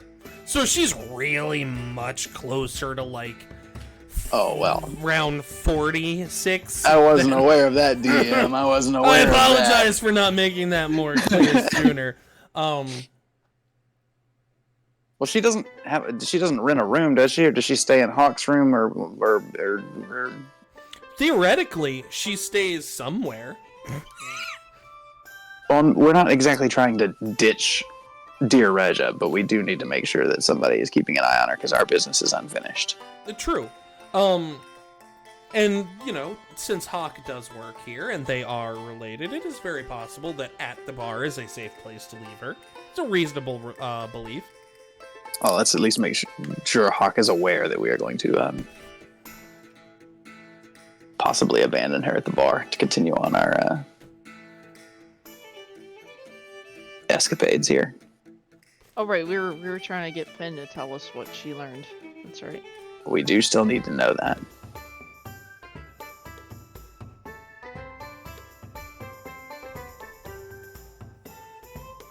Well, Garma, you said you ran into her. Did she tell you anything? No. As Garma is answering, Hawk steps out from the back room and looks around. He looks over at you three and sees you in Regia's like embrace as she's just sniffing and half laying on the bar. And he walks over. He's like, "Oh yeah, I know what's happening here." And Regia kind of looks up at him sadly. She's like, "I'm not useless, am I?" Hawk laughs a little bit and digs his hands between Garma and Regia and just gently pries her away. Regia, But you should have eaten more than a salt, dear. Regia is very amenable to releasing Garma. Like the gentle prying, she lets go and releases Garma. And she's like, "I should have had another salt. You're right." You should have had more bread. Bread. I say with a bite full of toast. Yeah, bread sounds good. Buy Zelicoast. Fuck it. I'm gonna pass the rest of my toast to her. She Minus the giant bite I took from the corner. she's not getting up from the bar. She's just kind of like working her jaw, trying to like like bite it while not moving. It's not That's going right. well. He's like, I'm Get thinking some of your of- uncle's good Um, homemade butter in there. That's what you need. That's what you I've- need. Something to just soak my- up that alcohol. I just took my pinky and dipped it into the bottom of my stew to gauge the temperature to see if I should just pour this into her mouth while she's laying at the bar. I mean, Seems pretty tepid at this point. I'm gonna go for it. Is this a roll that I need to have, or are we just gonna so see what? if So I'm tell accurate? me what we're doing again one more time. Yeah. Well, she's a laying reflex across the save to bar, so avoid a I'm vomit. literally going to take my stew bowl and just tip it over her mouth to try to pour some stew inside it. It's probably going to go, because she's laying with her head kind of like on its side, so it's probably going to mostly go on the bar. Well, I'm gonna prompt her to like turn her head a little bit. Like I'm not just gonna. She's try got to pour it inside horns! her face. You can grab her horn and tilt her head if you want to. She's probably Oh, not I'm all gonna fight. Yep. All right, we're doing that. All right, give me an athletics check just to be able to grab and position the horn. I am commenting how incredibly rude it is to grab her by the horns based on her species, but whatever. What must be done, Garma. Feed the Gotta winch. sober her up. In case we learn some good information from Finn. You grab her horn and she involuntarily moans. Listen, this is for your own good. I'm just gonna put some stew down your throat, okay? This is horrid, but I just need you to swallow, okay? Okay. You need more food in your system, dear. You're going to pass out. It doesn't. The temperature seems okay. It's not super chunky. I think this will be good for you. Dog prepared it just for you. She just opens her mouth. She's like, I'm just gonna tilt the bowl slightly and just let kind of. We're just gonna stream some stew right on in there. reflex roll on Regia. Let's see. Oh God. Hey, even with the -4, she's rolling a 13. That's good enough to drink some soup. Nice.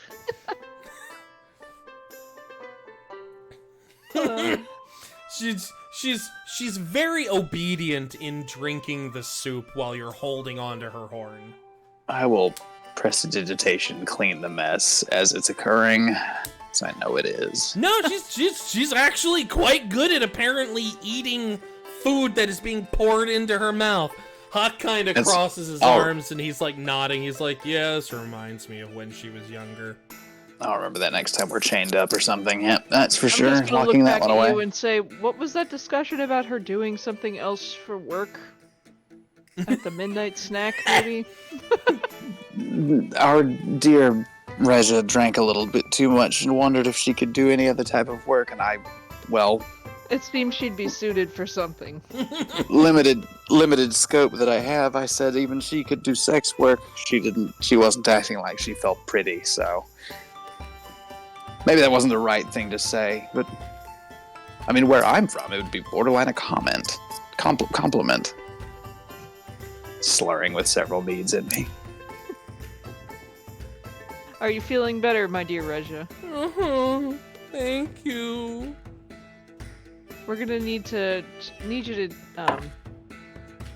help us talk to Finn here. She kind of like you can see that she's fading fast. Like she's drunk, belly full of warm food now, like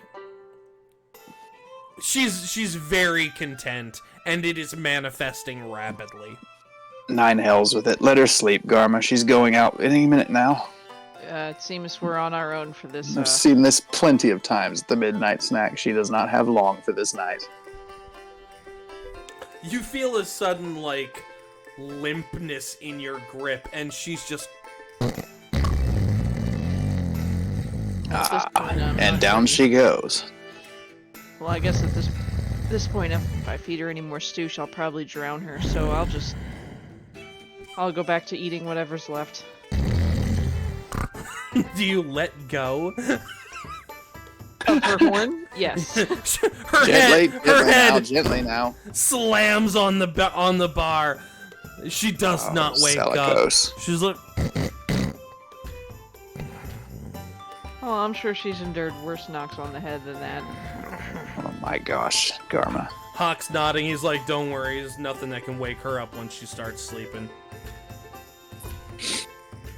She took a nap. What? She took a nap once, went next to an alchemist's workshop. Place blew up. She didn't wake up for another 30 minutes. That's our girl. He nods and gives her kind of a rough pat on the head. You know, just pats down the frill on top of her head that kind of like it's kind of like rising a little bit as she inhales and lowers as she exhales. He's like, she's a good kid.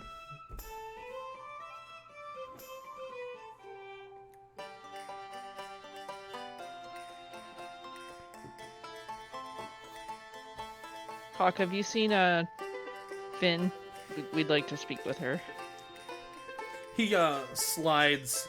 He reaches under the bar and pulls out what is a small but very firm-looking pillow.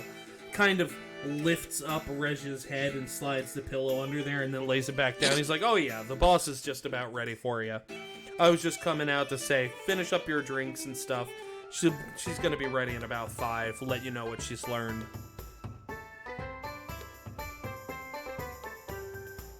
Excellent. Tay, I think you should probably just take the lead on this. Or I don't know how happy she's gonna be to talk to me. She'll probably be more amenable to speaking to you. Why would she be upset with talking to you? Like I See, said, because remember, I don't know about any of this. I ran into her earlier, and I just think it would be better if you took the lead on this. All right, if you insist, what'd you do? Step on our toes out of the bathroom? Hawk's looking between the two of you. It's like he kind of leans in on an elbow. He's like, "Look, I don't think you need to worry about it. Just." He's looking. He looks at you, Tay. He says, "You don't need to worry about it." He looks at you, Garma. He's like, "And you really don't need to worry about it. Everything's fine. Well, all right then. Just relax a little." In that case, let me finish this delightful steak, and then we'll be in attendance. Right on. I'll go let him know. I'll go let the boss know that you're almost ready. Do you guys want me to brew you up some coffee or something? Oh, fuck. Yeah, probably. Actually, yeah. It'd be good. I know the boss will be having some, so. This is a little more mead than I'm used to this early. He's pointing at you, Garma. Coffee? I'm alright. I've only had the one. Okay. I'm gonna whip my spell book open on the bar again and start looking at my prestidigitation spell. You know, Garma, I think I might be able to adjust this and get mending out of it if I just get the runes right. Probably take me a few weeks, but at this point I'm just muttering to myself more than anything. Right. You're doing the wizard half of your Megas thing. Right.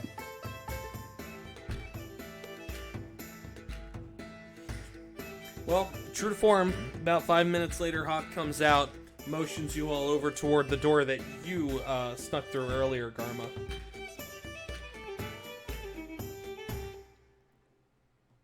Looks like she's ready for us. Let's see what she found out from that fucking ass Dortiskew. I'm sure it's gonna be helpful.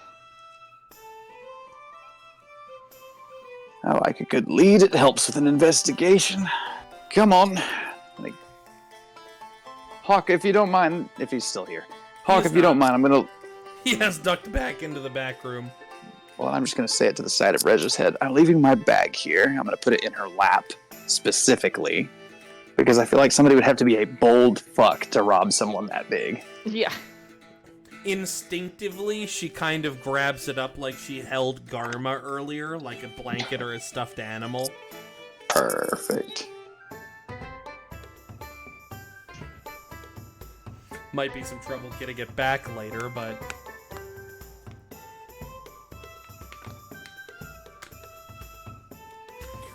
You go over to the door. It is unlocked this time, and Hawk opens it.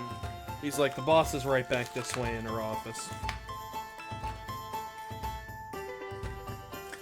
It leads you both back towards that steel door that you saw earlier, Karma.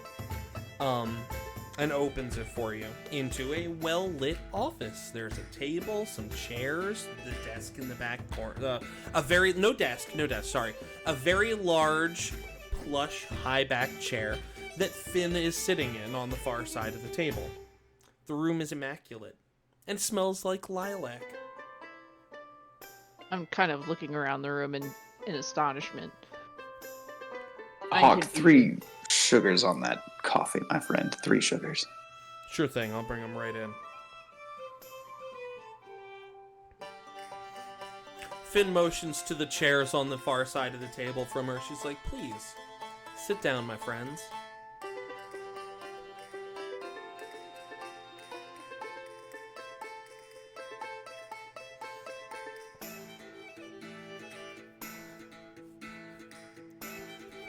I'm gonna get behind one of the chairs, and I'd imagine it's a larger chair. It's gonna take 2 hands to pull back. I am 4 feet tall.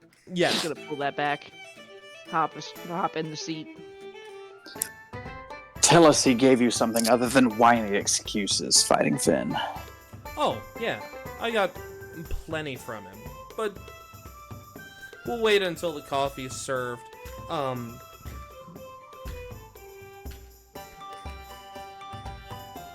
How are you finding Aeldor? As the old man described, it's different from home, but not so much as to feel unfamiliar. She nods and takes a puff of her cigar.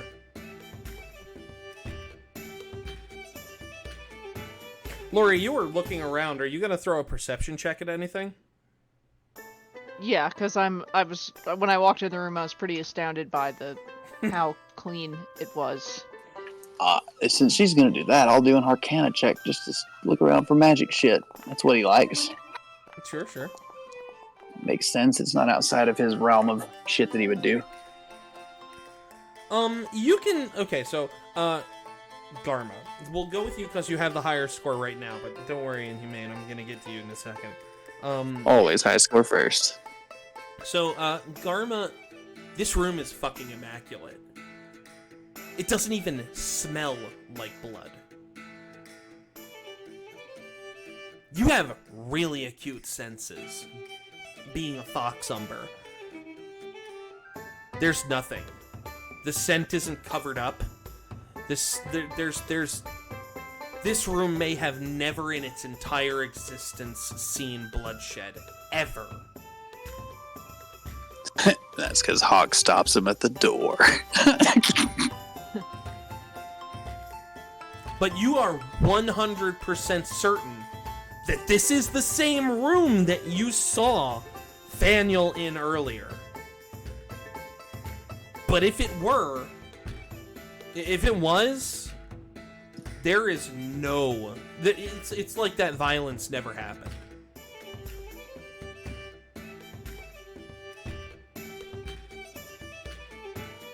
I'm just gonna kind of catch Finn's eye and give her like a knowing, confused look. She smiles a little bit. Tay, you notice that as Finn is taking a puff, that her ring is glowing. Also, my staff is not with me. I don't have any help whatsoever. Right, yes, just for the record. Okay. On a 12, you can still see that even now, in the light of the room, that her ring is glowing fairly steadily. You would have to perform a detect magic to see what kind of magic it is, but it is glowing just a little, even in the light of the Brightstone lantern above. Right. You can tell. I'm not going to cast that in the moment, though. That's just kind of rude. Right. It's giving off a slight green glow. And the only reason you can tell is because it is casting a faint green light on her other fingers as she puffs her cigar. With that check, can I at least identify what type of magic it is, whether it's abjuration, conjuration, illusion, so on and so forth? No, you only know that it is magical because it is giving off light. Okay. But it itself is not a bright stone. And that is how you know that it is magical. Bright stone is the only naturally luminous stone, or rather magical stones of that variety, like Pyre Stone, Rhinestone. And I would definitely know that. Yes, but there isn't a naturally occurring magic stone that glows green. Correct. Okay. That bright stone's shades of white and so on and so forth. Right, shades of white, shades of yellow, but they never venture into green. Right. It could be a dyed sort of ring, but those never work. Well, it's not that important. It was just Uteuben's curiosity based on the room and. Right. So I just wanted to notify you that there is at least one very noticeably magic item in the room.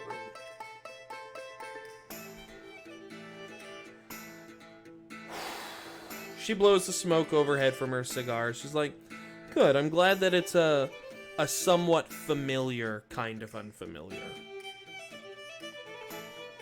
Being in unfamiliar grounds can make people lose their edge. And for people that are doing what you're doing, originally as members of the NSF and now as members of the Order of Saint Arkir, losing your edge is something that can cost you your lives, and I don't want to see that happen. You're doing a lot of good for my town, and I like that.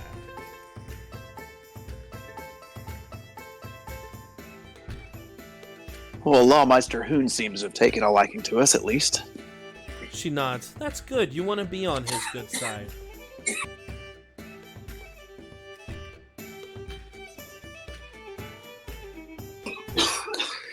My dear Finn, were you able to glean any information from Dortiskew, or did he attempt to give you the runaround like he did us?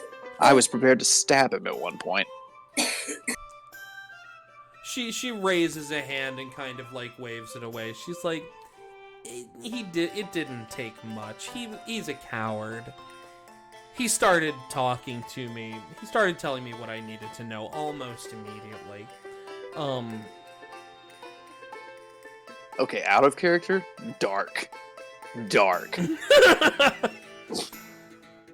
Yeah, it didn't take much.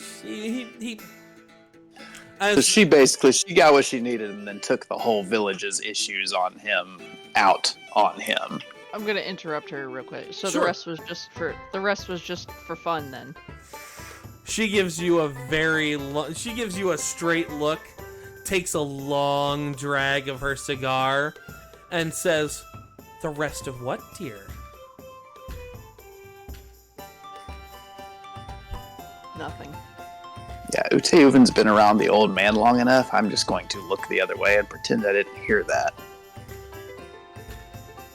Finn chuckles, and it's a warm sound. It's warm like the ashes at the bottom of a pyre. She's like, "Don't you worry about anything. Fightin' Finn's got everything under control."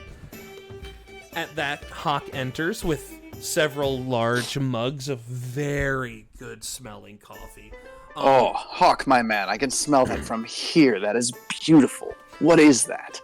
What brew is that? So, it is a swirling purple brew of coffee, and you know immediately this is from Bluetail Alchemical. Fantastic. So I recognize the smell, but not like fully recognize the smell. Right, yeah. Gotcha. There's something new and something strange about this coffee. It smells like coffee, but it also smells like a place you recognize.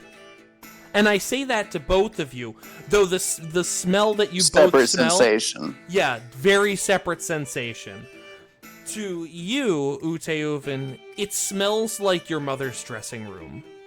A place where, as a child, you used to play, and the different performers would like come in and they would like mess up your hair or give you little candies. It is roll bones with me, so on and so forth. Right. Yeah. This is the kind of scent that elicits an immediate memory response to a happier place.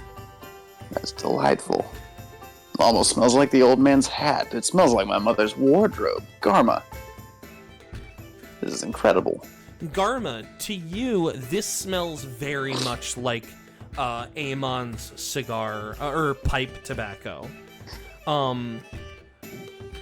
Which is cool because it's like she has no clue what the fuck I'm talking about. Right. You know?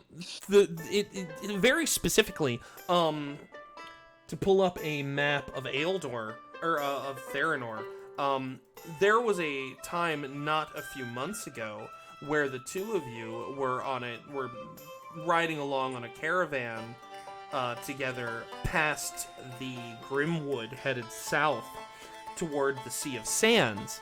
And that is the specific memory because something During the trip to Eldor? You mean like when we were both headed that way? Yeah. No, she was on her way to another job a few months ago. Oh, okay. I wasn't sure if you meant on our way to this or what. No. Sorry. That was a trip that only took a few weeks. Okay. This was several months ago. But specifically, you are given the image of the carriage that the two of you had shared on the way down. Aemon smoking his cigar. He rolled them himself. And he had a pipe and he had a cigar, and he liked to use the same tobacco for both, though that was ill-advised. Still, Aemon was a man who did things his own way. It wasn't a very talkative trip, but it was a very calm one. You had the cold wind blowing down from the God's Reach Mountains, blowing down past you to the east toward the Grimwood. It was a crisp but comfortable night inside the carriage that the two of you just shared in one another's company. That is the memory that you are given, and that like so Garma many and Aemon? others, yes. Sorry. Okay. Sorry. I misunderstood. No, you're fine. That is the sensation of that you get, and it reminds you of so many other just carriage rides to different places, knowing that at the end of that ride was either going to be sadness or violence. Those were the punctuations for your trips. It was either the sadness of sending off the dead or the violence of sending off the dead. And my ass over here just basking. It smells like Mom's wardrobe. But Aemon never seemed sad about it. And if you ever did bring it up to him, he told you it was always a job that someone needed to do. Because other people couldn't do it for themselves. And that, my dear, is the responsibility that the strong have to the weak.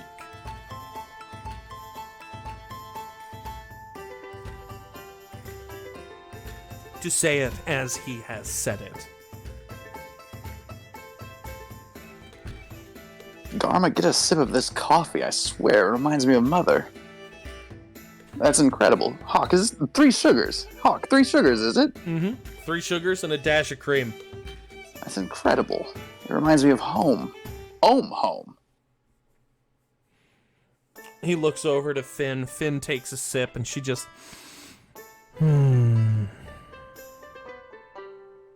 Thank you, Hawk. That's everything. We'll be fine from here. Yes, thank you. If I could get one of these tomorrow morning, if we end up staying the night, this is... Oh, it's been 2 years since I've been home. Hawk I can nods. almost He's cry. like, hey, don't worry about it. I'll have one ready for you. Thank you. That's... Hawk looks over at you, Garma. He's like, you want me to have one ready for you tomorrow morning, too? I can barely shake it. It's been so long.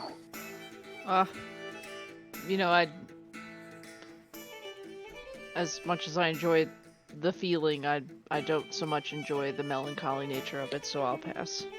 Fair enough. Regular coffee it'll be for you, then. Thank you.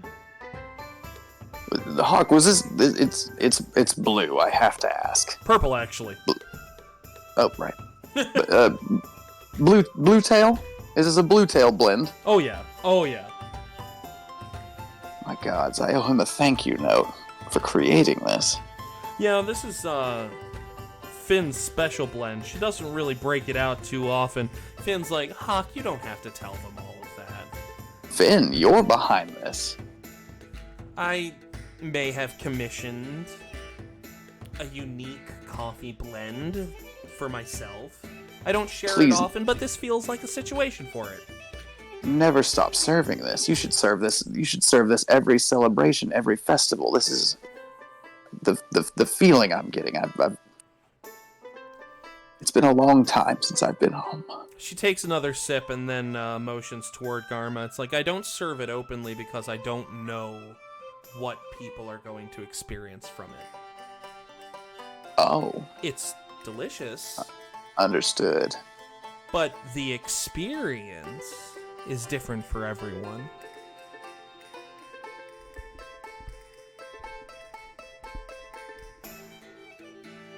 I hope it's not unpleasant. She looks over at Garma. It's like, I hope that you don't mind. No, I don't. I don't mind. I just don't much enjoy the feeling. Utu No, literally wipes a tear out of his eye. For him, he spent a long time at just that tavern and the street that it occupies. Right. So it's been so long.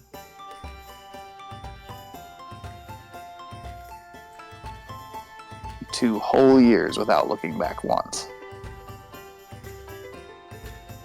Finn takes another sip, takes a drag on her cigar, and she's like, well, I guess then we should get down to business and talk about what our mutual friend told me.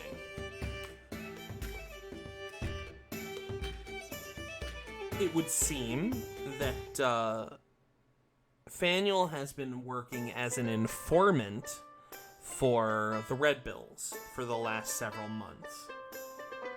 So they threw him under the carriage, is what you're saying. Sounds like it. Now, since you're new in town, I don't know how much you know about the Red Bills. For a long time, everybody kind of sort of just didn't bother with them. They were largely a nuisance, but never really actively dangerous. And perhaps because of that lack of noticing them, they've become a little stronger, haven't they? That might have explained it, except that our friend gave up the reason why. Looks like the Red Bills are actually under new management. Go on. So, the new gang leader of the Red Bills is a much more violent individual. And he seems intent on turning the Red Bills into a more legitimately feared criminal organization, as opposed to a bunch of punks that sometimes steal pies out of windows. I'm gonna look over at Garma while that's being said. Intently. Which might explain a portion of why they were eager and willing to engage in the attack from 2 nights ago. Okay, so out of character, did we tell Finn that we saved Fingle Dingle yet? Because I don't recall, honestly. No, I don't think we did. No, you have not. So, with this knowledge now confirmed that the Red Bills are under and have a new leader, I decided to ask where we might be able to get in contact with this individual. You know, maybe organize a conversation. You asked Daniel, I'm assuming. Oh yes. Oh yes. And Can he be true? I don't know what happened. Can he be trusted? Oh, of course. He's very... You just have to know. You just have to know how to ask, right? I'm sure that the old man told you. Anyone will tell you anything if you know how to ask. Your pleases and thank yous work. And they worked in this case. I asked him please, and he told me exactly where the current Red Bill headquarters is. Well, what did you do? Get him drunk with that amazing memory wine? I mean, Oh, the man is a mess. I couldn't deal with him for do you know how many times I slapped him across the face? I could not deal with the man. He's a you know, pardon my Elvish, but he's a cunt. You know, I have a way with people. Maybe that's how I got this, this tavern and this inn so popular, but I'm good with people. You've been a delight to us. I have seen no reason to question that. She's smiling so warmly. She's like, well, thank you. I appreciate that. I try. I try to put my best foot forward all the time. And she kind of she's got her legs crossed. She flexes her 3 dragon-toed foot wide and then lets it relax.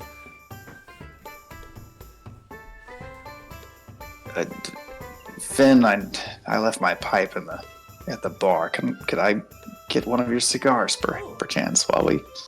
Certainly. You're a dear. Thank you. She pulls out a small obsidian case, flips it open, holds it open to you. There's 3 cigars in it. She offers one to you. She looks at Garma. She's like, would you like one? Oh, no, I don't. Never touch the stuff. Fair enough.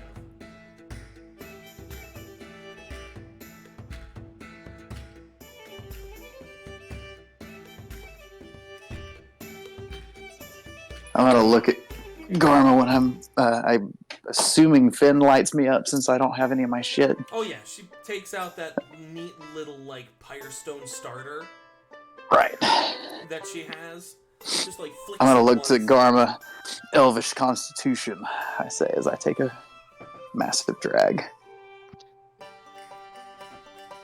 Oh, that is Suppose everyone delightful. has their vices. Thank you. It is delightful, but there's something strange about it.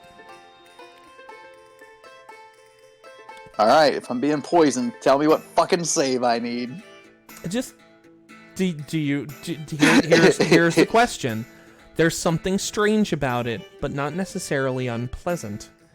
Do you want to try for a perception check, or do you want to just roll with it and see what happens?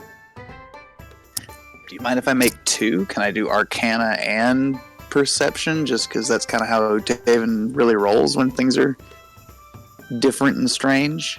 Let me... If it's not obvious, I'm not going to think of Alchemist or Inventor, because that's his fetish. As much as he loves magic, the Inventor and Alchemist class are very intriguing to him. Sure. He knows magic. He doesn't know that shit. Let's see.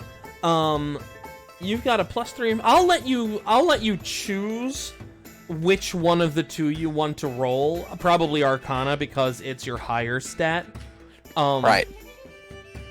So yeah, I'll let you go ahead and test for Arcana to see if there is anything, if you are familiar with any type of magical thing that could be related to what you are currently experiencing. Fair enough. I'm glad we took the Arcana roll. Yeah. The 13, you know something is strange, but it might not be magical. It might be purely chemical. It's not bad. It's a flavor. But it's a flavor that you can't quite place. A little savory, a little sweet. But I know right off the bat I've not had this before. Right. This is a flavor that for me. This is a taste and a scent combination that you are not familiar with. And it's good enough. I just wanted to know. Good enough for me. Thank you, Finn. This is a marvel. I get them from Red Rock, so it's whatever they do with them out there. That's quite a long ways east, isn't it? Indeed. Island Nation. A beautiful place. I haven't been, but the old man told me stories of it. You should go. It's beautiful. I have ancestry there. You can see her tail kind of like curl up behind her. Perhaps when I can afford the travel, yes, and whenever we finish our business here, maybe that will be our next stop. Who knows?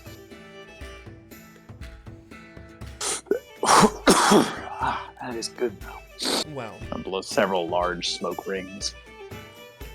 as I was saying, our Faniel had a coming to Zelikos moment while we were talking, and I choke on my cigar when that is said. Sorry. I do believe my quote unquote stepfather has said that exact same words before, so I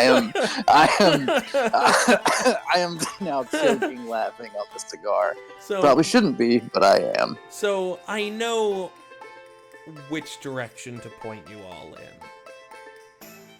I don't know what awaits you there, because neither did Faniel. Well, point away, my fighting phenom, because now you have me interested. Well, here's the thing. I want to know how you want to proceed with this. If I give you this knowledge and you go to the city guard with it, it's going to take time. And I don't know that time is something that we have. Because apparently, this new Red Bill crime chief changes the location of their headquarters intermittently, and on a schedule that Faniel did not know about. If you know the old man, Finn, you know that even that elf believes time is very short.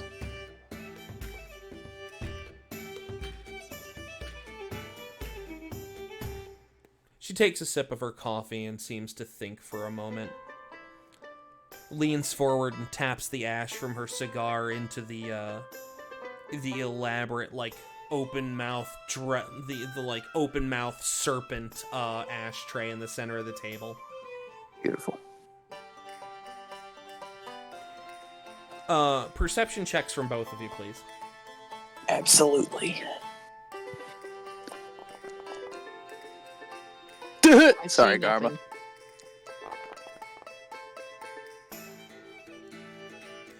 Tay, Average roll. so Tay, it might not be anything, but for some reason, this ashtray, while it depicts the head and mouth of a serpent, has human teeth.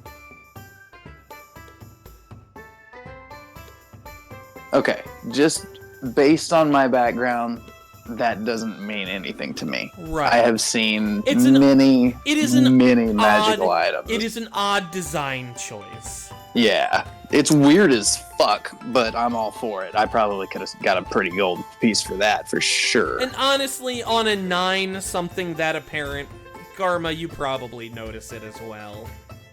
Yeah, I mean, there's something I know. But that could be some Yuan-Ti or some reptilian shit or some hybrid shit for all we know. Right. It could, It that could be aesthetic also choice. just be a novelty item that she picked up somewhere. Right. So does the ash disappear or anything? Do I notice anything like that? Does it just... No, it just Yeah. it just accumulates. It's a mundane, just weird looking ashtray. Fair enough. So it's just exotic enough for me to give a fuck about, because that's the kind of shit I would sell. Right. It's a tchotchke. Gotcha. You're gonna pick up something like that out of a Windwine Bay, like what's it called? Out of a Windwine Bay souvenir shop. Just an eclectic piece of barred decoration.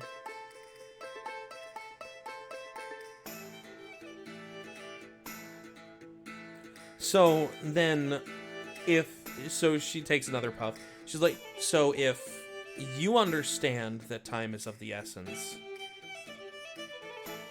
then my proposition is that I give you the information and you act on it immediately.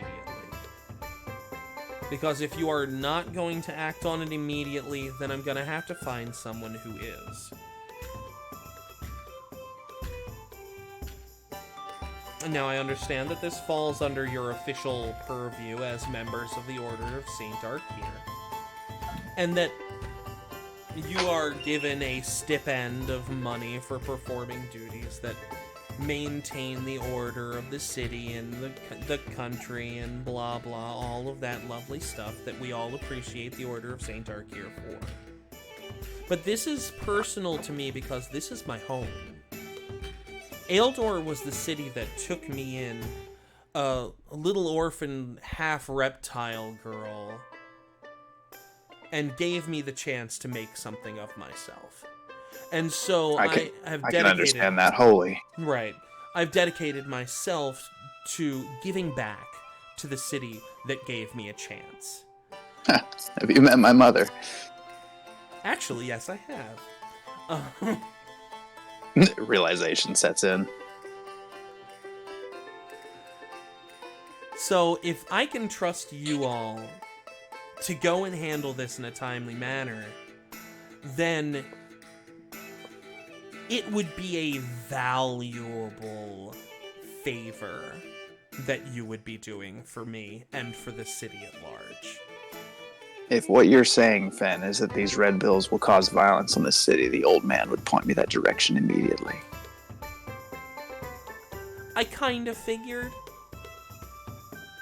Garma, I don't know your background, but I have the feeling that you're a woman not unfamiliar with a call to action. You could say that. She taps off some more of the ash. She's like, then, if you do this for me, I promise that it will be made worth your while. Not just for the sake of the people of Eldor, but for me personally. As I said, it would be a very valuable favor you would be doing for me. Fen, you've been nothing but good to us, and I trust your word. You've taken care of us since the day we got here. I try.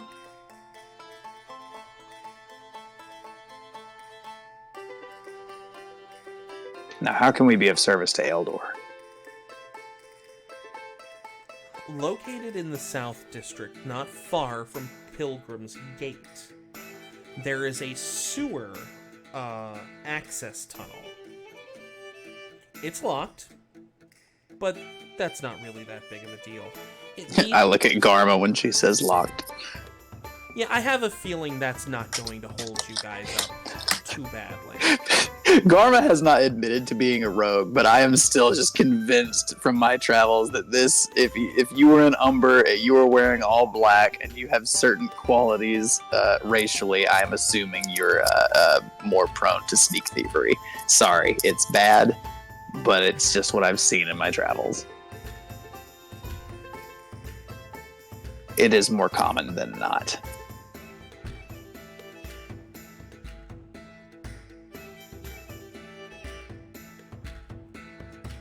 I can't say it's not inaccurate. She's kind of like, you know. Well, good. I'm glad that it isn't going to hold you two up. I know, just from general knowledge about the city, that there isn't a city guard presence around that great. Right around dawn, there's about a 15-minute window after 6th bell that no one's around. Might be the perfect time to try to slip in unnoticed. Finn, may I interrupt? Sure. Are you suggesting the guards needn't know of our business at all? No, not at all. What I'm implying, however, is that even with your NSF badges and your membership in the Order of St. Arkir, when it comes to public works and the Office of Public Works, they love nothing more than bureaucracy. Oh, no. I'm trying to save you some paperwork. Now that I understand entirely. Bureaucracy was the one thing that held us up in training. At least with insert Mage Academy here. The Zutan Academy. Thank you. No, bureaucracy is a no. And if that is what you're implying, then the comings and goings in the subway, those are usually Office of Public Works, and they love stacks of paperwork. I do not. I want to look at Garma. I would rather avoid that as well. The only stack of paperwork I want to do is a scroll.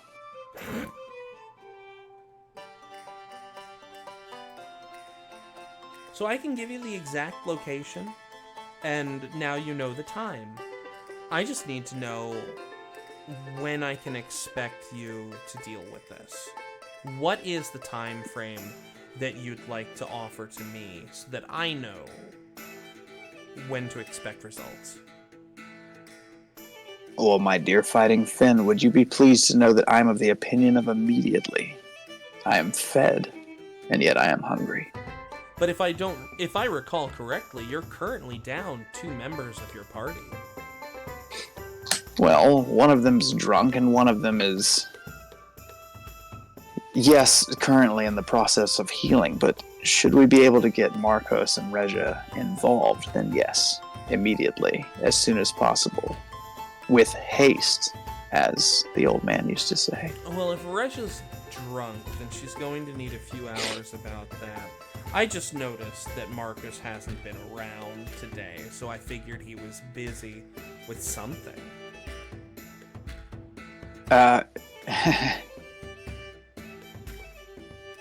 With all the excitement and the bustle in my starving stomach, we have news for you, actually.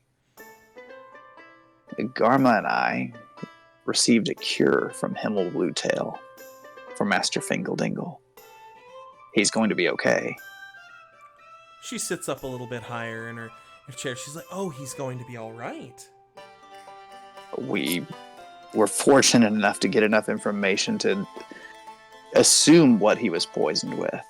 And luckily, yes, Himmel Bluetail had a cure. She smiles widely and she's just, that Bluetail. He's a miracle worker, I tell you.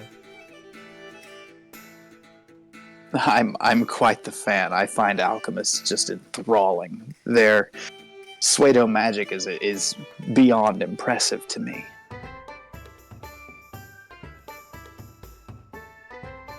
Oh, I don't understand a lick of it, but I agree wholeheartedly. As one reliant on the arcane, I could never do what a literal master of the mundane does. It's beyond me. She spreads but her yes. She spreads her arms. She's like, precisely. And I just like that. I just like people who are good at the things that they do. But yes, it does appear that he is on the mend. This may have saved his life, fortunately. Garma and I think, are both still reeling on that fact, and Regia, well, you know Regia. I'd say I do. Well, that's splendid. This is another lovely piece of news that you've brought to me. Honestly, Aeldor would not be the same with it. It has not been the same, honestly, since he took ill. Maybe this will see a resurgence in the fishing industry.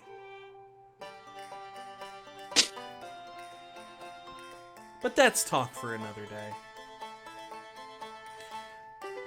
You let me know when you think you can head down there, and I'll make sure that you have the key. If you think you need it. If you don't think you need it, then you're at freedom to do it as you wish. Like you I have said, a key? I don't have the key, but I might be able to get it. I'm going to turn to Garma and just openly say, I've seen you pick locks. Do you think this one's going to be beyond your scope? I mean, I don't know anything about it. Well, it's for a sewer system. We know that much. It's a simple It's- padlock. I suppose as long as it doesn't have 37 pins in it, I should be able to open it just fine.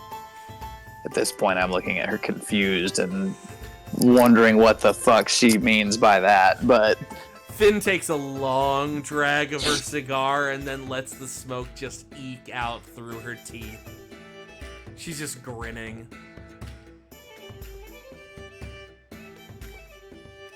Well, do you think you can get it, Garma? Yeah, I think it'll be... I think I can get it.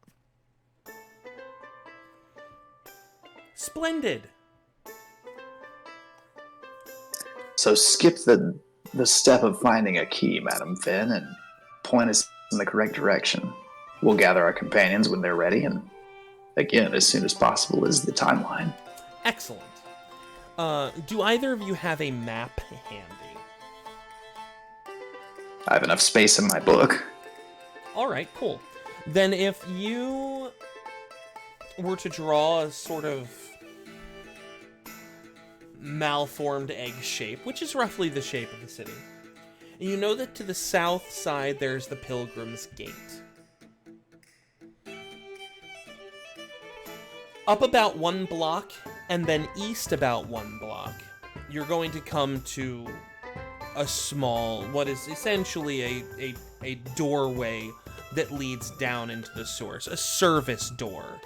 I am going to put my book on the table and start writing that down as she talks. Right. It's simple padlock. They're all simple padlocks. I don't really know what's down there. I've never really spent any time in the underground of Aeldor. I'm a purely above ground kind of person.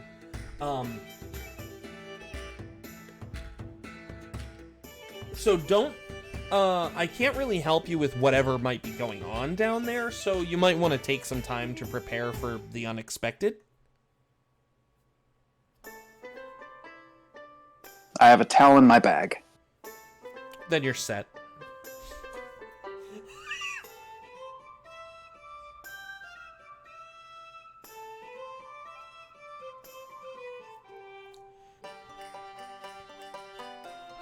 Well, then you all seem to be, if not ready and raring to go, at least in the right mindset for it.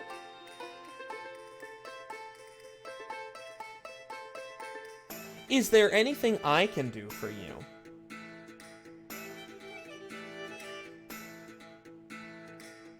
Do you still have Thaniel in captivity? Captivity? Goodness, no. He was never my captive. I just asked him some questions. Oh, He's somewhere else right now, cooling down. Things got a little heated in the discussion at first. Like I said, it didn't take long, though. But he is perhaps still a little upset about it.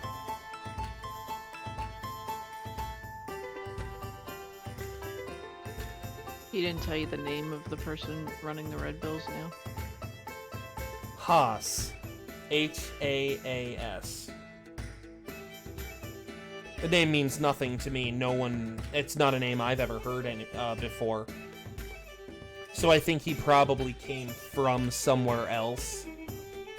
and is keeping a good job under wraps. Or keeping it, you know what I mean. I do. Might have had some kind of criminal enterprise elsewhere that went over and under, and he's trying to start here. Happens. If you've spent any... Garma, you've spent time in the frontier towns. That happens, right?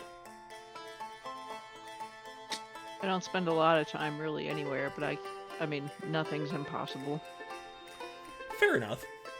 My society check with a +6. I don't even think I need to roll. That would tell me that. That's definitely happened. Yeah, you've got that on standard.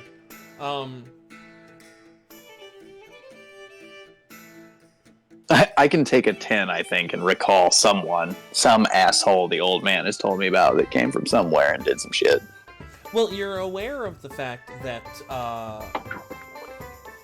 it is often portrayed that way in, like, plays about frontier lawmen. These kinds of, like, outlaw lawmen Right. people that Garma, remind you a whole lot of Artemis. Mhm.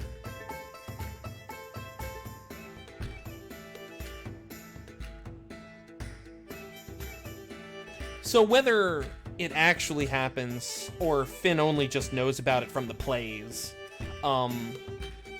that's probably that could be where she's getting this information from.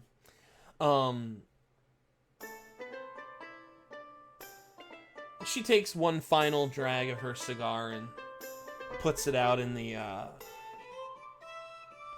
snakehead ashtray.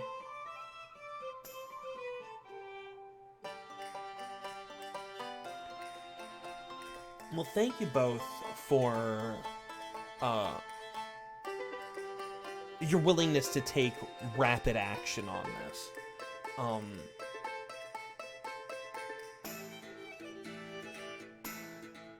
I would love for this to be resolved before sunrise. Well, I guess before sunrise of whatever. As soon as possible, because I don't think that what happened 2 nights ago should have completely faded from memory before this is resolved. Just for sake of justice. I believe Lawmeister Hoon would agree with that. Well, I'm glad that we're all in accord then. Now, what would we prefer? Madam Fighting Finn? Public justice, or should we solve it the way the old man would? Dole out justice as the Order of Saint Arkir would have you dole out justice. Then it will be done.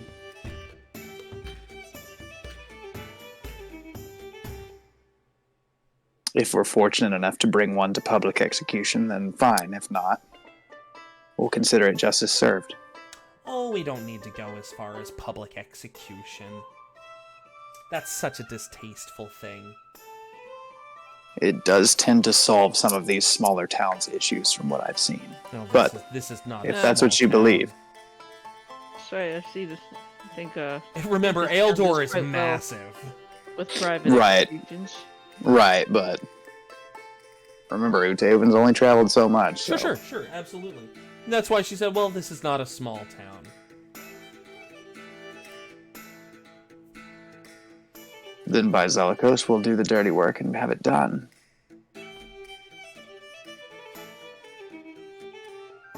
I think one of the Order of Saint Arkir sayings is that weapons were made to get dirty, not to sit in sheaths.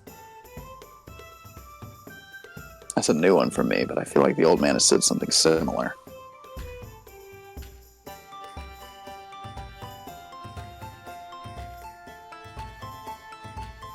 Finn looks over at you, Garmus. She's like, I take it that all of this sounds agreeable to you. You've been very silent through our meeting, and I just want to make sure that you're not uncomfortable or at odds with what we're talking about here. I think everyone in this room is agreeable to violence. She just smiles. She's like, fair enough. Well, agreeable to violence where it is deserved, yeah, sure. Absolutely. I mean, my name is Fighting Finn, and that's not a mistake. So agreeable to violence? Yes, that is certainly one way to describe me. I'm more agreeable, however, to good food, good drink, and a good time.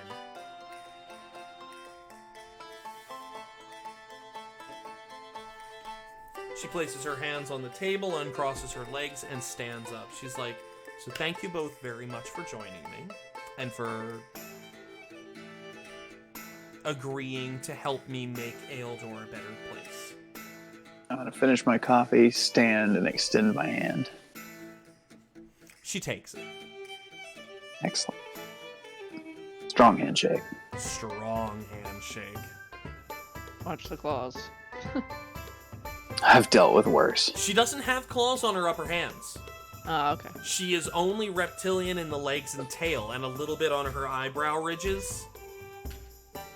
That's right. She has a half-human, half-Vorkashian ancestry.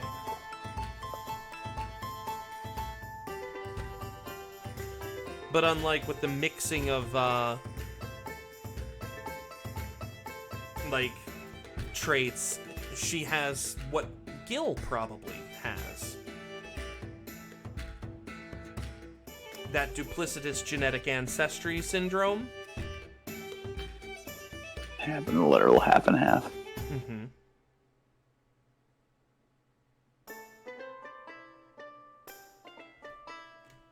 Which, to certain members of the party, might explain a degree of... give some context to some things. Finn, if you don't mind, I'm going to finish this marvelous cigar at the bar. Feel free. I won't tell anyone you gave it to me. I appreciate that. I don't really share them with too many people. Just business partners.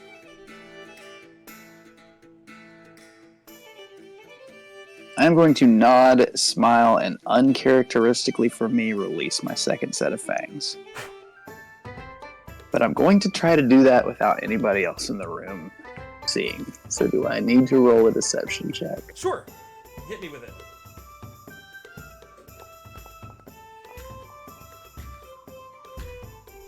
Oops. You are as deceptive as the average person, which is not enough to get past Finn.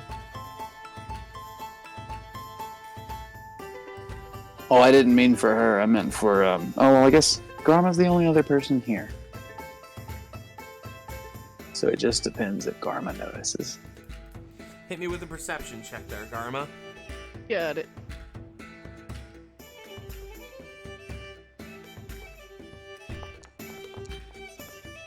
I saw it. Oh, Shit. yeah, she sees it. Well, that will get brought up later.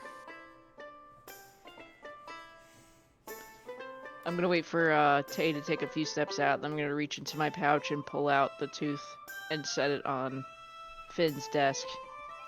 Table. Your, Hawk opens table. Hawk opens the door for you both, smiling. He's like, and he sees Tay. He's like, "Hey, what'd you think of the coffee?" Fantastic. If I could get just another half glass before settling in, that'd be just marvelous. Absolutely, I got you. Come this way. Thank you. So while he's headed out with Hawk, Garma, I'm guessing you take the tooth out. Yeah, and I set it on the desk and I just say to Finn, I think your ashtray is missing one of these. She smiles wider, and for like a split second, her eyes turn to reptilian slits before returning to normal. She's like, "Nope, that one's for you. I think it will do you better as a reminder than it will me as a centerpiece on my table." Just gonna take it back then. Just gonna put it back in my pouch and just walk out. She just smiles and watches you leave. Hawk gives you a nice warm smile, the same warm smile that he's had every time that he's interacted with you. He's like, "Sorry you didn't like the coffee all that much.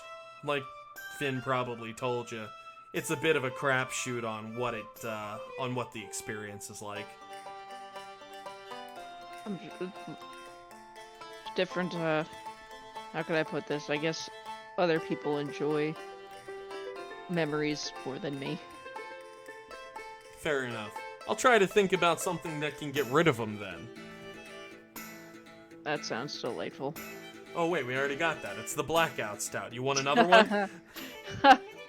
I believe we've got work to do, friend, but maybe next time. Fair enough. He opens the door for you both to head back out into the bar proper, where Reja is snoring loudly enough at this close of a proximity to the door to actually be heard amongst the din. Wow.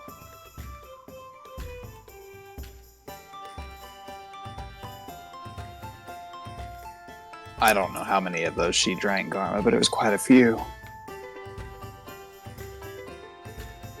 Yeah, I suppose And she only had the mead. Could you imagine if it was the blackout?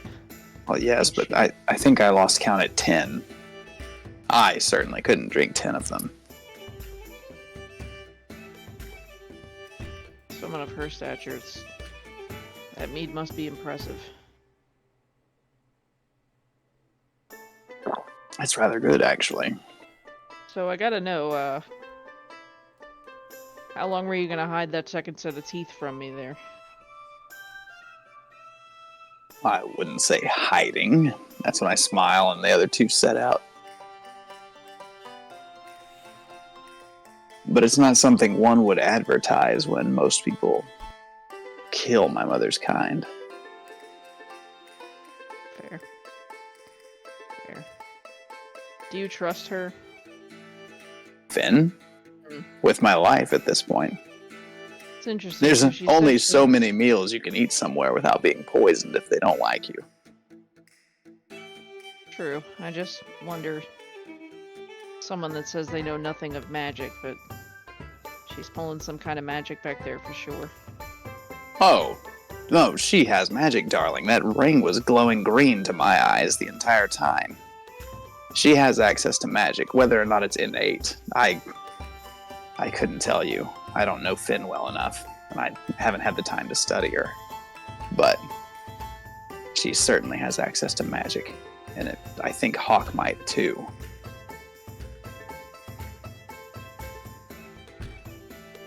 I can only speak from what I know that magic must be incredible. It's certainly nothing of apprentice level like myself, no. But she does have many years more experience. This is Fightin' Finn that we're talking about, and according to what everyone else has told us, she's been around here a lot longer than, either of us have been alive.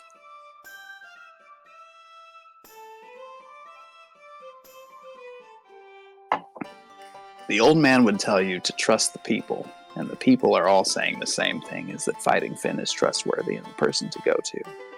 So she has my trust.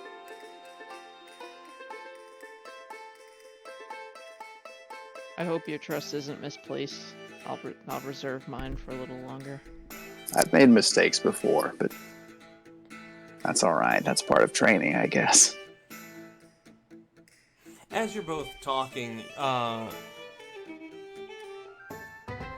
tall and bedraggled Marcos walks over. I say bedraggled, he still looks great, but there are some bags under his eyes that you have not seen there before, and his smile seems tired. He gives a little wave as he approaches. He's like, "Hey guys." You look like shit, brother. Oh, that's not nice. True, but not nice. I'd just rather be honest with you than not. You're a Do you priest. have anything you can do for that? I could Have use you some eaten? coffee. Oh man, Oh. food sounds great, dog. Yes, ask Hawk for a sald. A what? It's... Regia doesn't know how to pronounce salad in any language. It's been a hilarious evening for that. Yes, she does. She totally does.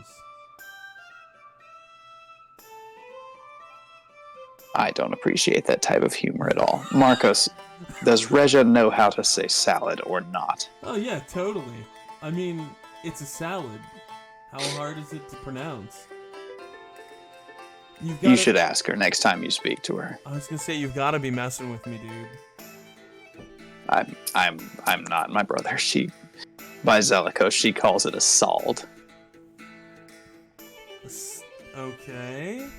I'm gonna have to test this out. We will. She doesn't look like she's up to it right now, though. She knows every type of meat, but by God, by Zelikos, she called a salad a sald. I swear to you.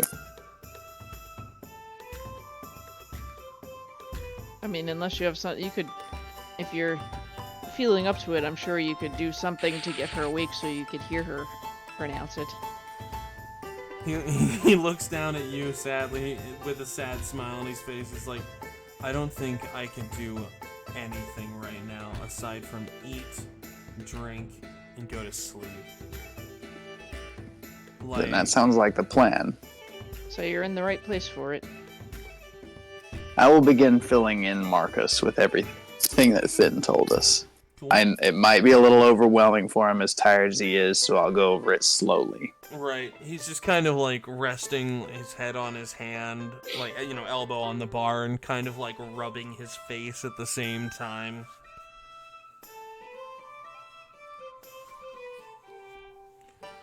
And at the end of that discussion, ultimately, I think we can afford a night, and then we'll journey there first thing in the morning. You have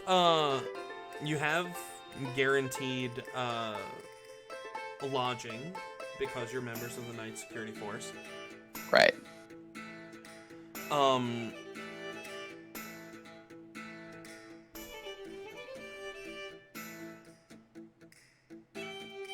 It's a few hours later.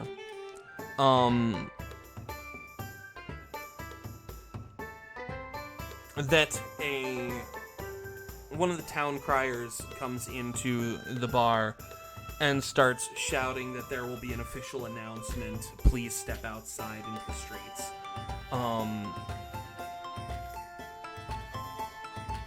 You know, a lot of people don't hear him at first, but then, Inhumane, you understand what a project voice spell is, and he drowns out literally everything else.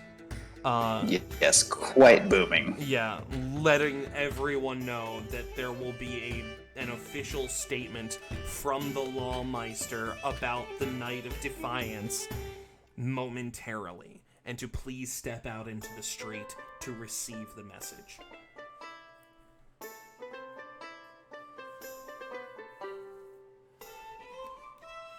Regia, of course, sleeps through it.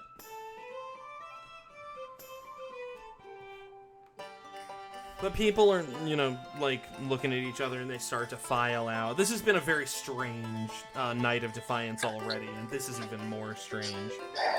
Right. And I'm a traveler, so I'm going to gather all of my things.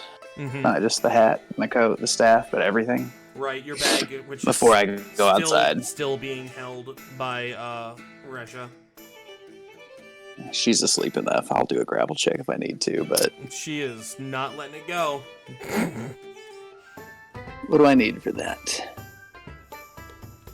That would be a contested athletics.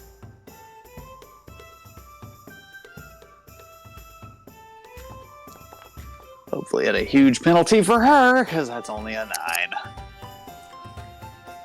I mean... She went upstairs, baby.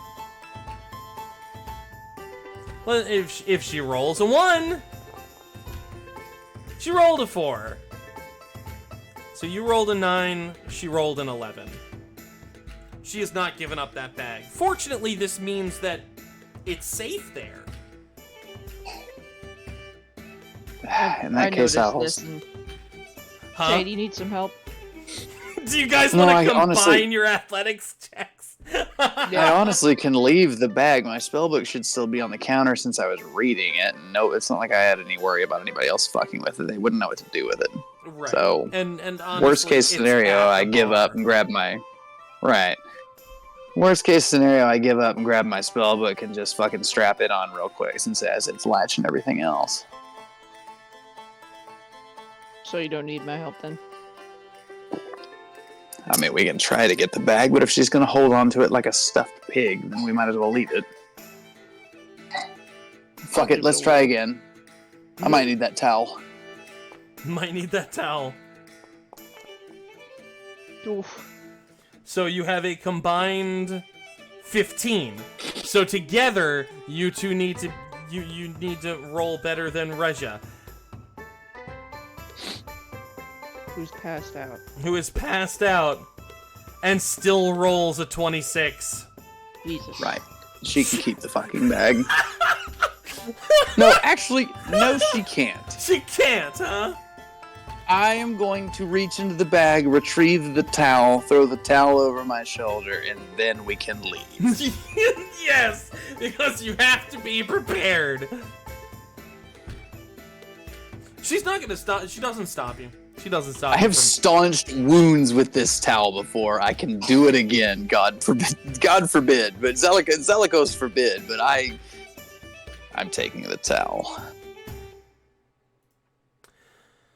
So we head back out into the night. The people are gathered all over the place. The place is like everyone is out there and talking. It is no longer a reveler's situation, though. It is much more a situation where people are just talking and wondering what's going on.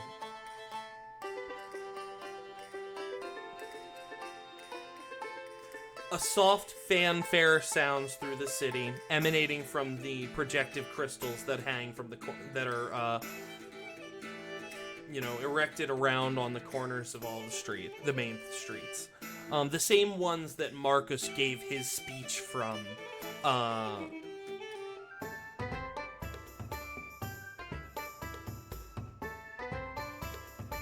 few nights ago. The face of Algus Hoon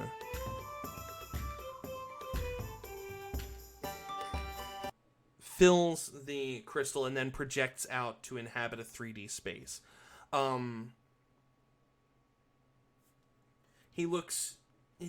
His face has the same grim determination on it that you noticed the last time that you saw him. It seems unchanged.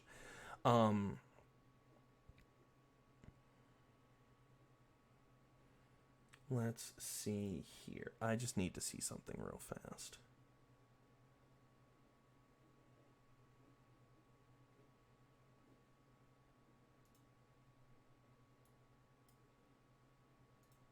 Sorry, I'm just looking up a thing real quick. Okay. That's what I needed. I'm gonna look over here again.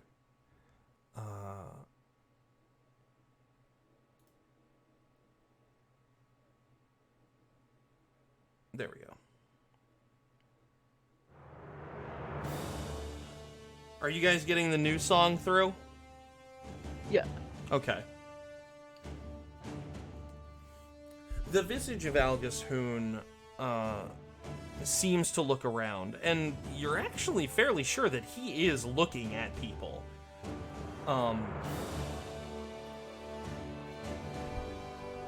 People quiet down as his visage floats there for a moment, and then his voice comes through the crystal to echo through the streets.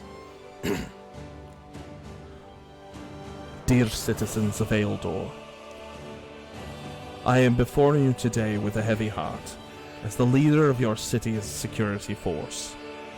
The recent attack on our beloved city during the Night of Defiance is a tragedy that has left us all shaken and saddened. I am here to express my sincere apologies to each and every one of you who has been affected by this heinous assault. As an old soldier who has dedicated his life to defending this city, I can assure you that I feel the weight of this failure deeply. I take full responsibility for the shortcomings of our security measures and the harm that was inflicted upon our people. Our priority has always been to ensure the safety of our citizens, and we have failed in that duty. For that, I am personally sorry. But in the midst of this tragedy, there is also a reason for hope and pride. The bravery and dedication of the Sunburst Squadron in the face of this unprecedented attack is a testament to the spirit of our people. They put their own lives on the line to protect the citizens of Aeldor, and for that we owe them a debt of gratitude that can never be fully repaid. At this point, I am bright red and pulling my hat down slightly over my face. We are a city that has faced many challenges and overcome them all. The Night of Defiance is a celebration of our strength and resilience, and we will not let this attack diminish that. We will come together as a community to heal, to rebuild, and to honor the sacrifices of those who stood against our enemies. As the leader of your city's security forces, I vow to do everything in my power to prevent such an attack from happening again. We will learn from this tragedy and work tirelessly to ensure the safety and well-being of our citizens. Once again, I offer my heartfelt apologies to all those who have been affected by this attack. Let us come together as a community to support one another and to show the world that Eldor will not be defeated. To this I say, we will extend the Night of Defiance for 2 more days. Our will not be broken. Thank you. Enjoy the rest of the festivities. The image flickers and then fades.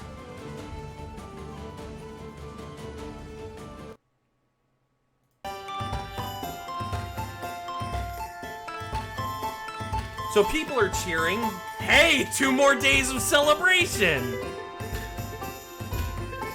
I'm up for that. You hear a few people groan, but a lot of people are happy about it.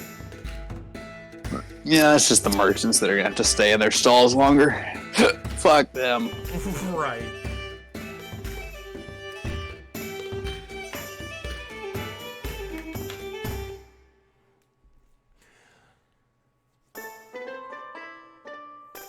So, people are filing back into the bar now. Marcus is like, huh. Well, I suppose that makes sense.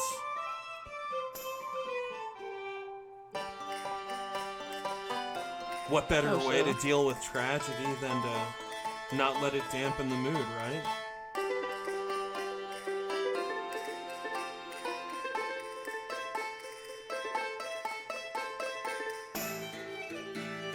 He's more leaning against his staff than he is holding the staff up at this point. He's still very obviously tired. Also, music check. Is it back to the tavern music? Just so that I know.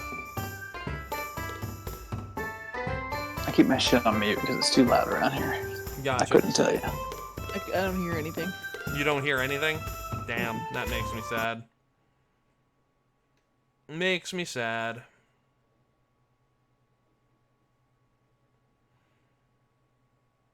Has it been that way all day? Yeah, actually, there hasn't been any music in the lamp the whole day, but the other music came through. Now I hear it. Okay. Alright. So,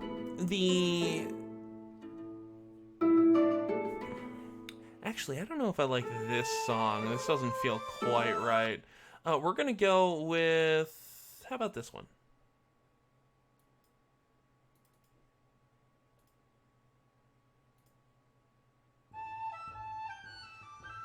Can you hear that one? I hear it was changed. It's not playing, but I could see the title changed. Do you have your volume down? No, I could hear the other ones. I mean, it's literally just a bunch of zeros. Like, it's like usually when the other songs are on, I can hear it. Like at the, there's like a time to it. Right. Let me try it again. Maybe if I re-up it. Any luck? This is more just troubleshooting than anything else. No, nothing. Okay, well then we'll try this one. Oh, that one's not even working for me. That's interesting. Ha! What the heck?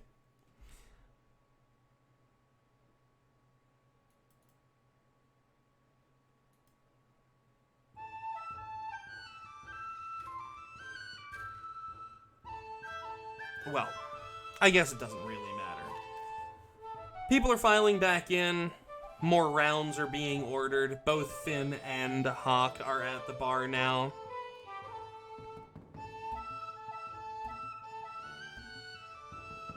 And true to form, Resha is still snoozing happily.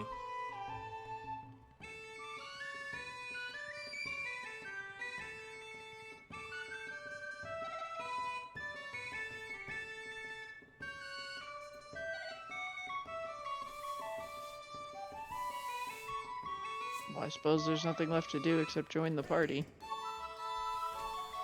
Gonna split a baked potato with me. Sure. I'm still a little hungry after all the coffee and mead. Marcus is like, I think I'm gonna get something to eat, and then I think I'm gonna go pass out for a while. And you should. Hey, but like, good work all around, right, guys? Oh, well, we kept Master Fingeldingle from meeting Zellico sooner. I'd call it a good one.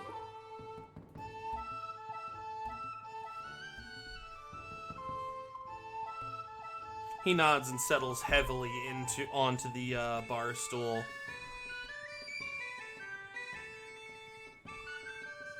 As I assume you guys were headed back inside. Yeah. Right, yeah.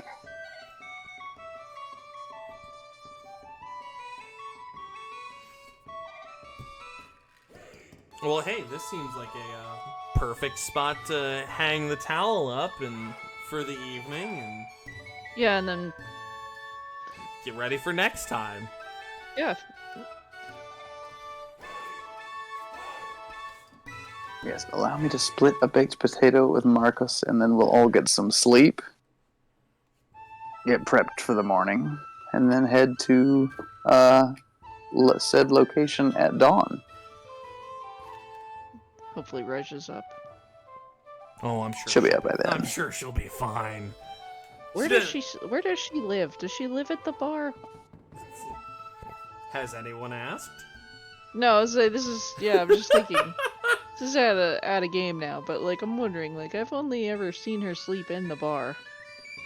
None of my business at this point, but she has a NSF badge and a badge of St. Arc here, so I'm pretty sure she could sleep wherever she damn well pleased if really needed. But Not being gonna that her lie, uncle works never. here, and I mean, if he lives here, I mean, you guys don't know where Hawk lives, so who knows? well, it's none of my business. What am I supposed to say? Hey, Hawk, well, where do you live in Aeldor, buddy? Like, that's none of my fucking business. I had no reason asking that. Kind of a weird question.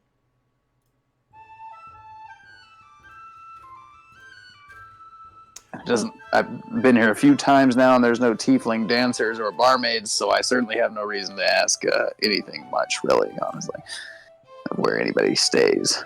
Yeah, it's kind of actually very impressive that there is just Hawk and Finn, and they seem fully capable of handling upwards of 100 people at a time. Something's going on. Or maybe I just completely forgot to mention that there are, waitresses and waiters, because, I mean, it's not like you guys need to deal with them because you're sitting at the bar. Right, yeah, Yes, by technicality, no, you have not mentioned them. Yes, I assumed know. it was just... I completely have not mentioned them because it has completely been unnecessary to. But it is absolutely okay to assume that there are wait staff helping at this tavern. It is the biggest tavern in all of Aeldor, and Aeldor is a large town. But thank you for pointing out that I had not mentioned them, because I had completely forgotten that I had not mentioned that there are people working as waitstaff here. They have not been terribly important, though. They are literally just working, and I'm not trying to bother them. You know, they're just making their paycheck. Sure, that's fine. Is any of the waitstaff female and tiefling? Oh, yeah. One, she's green.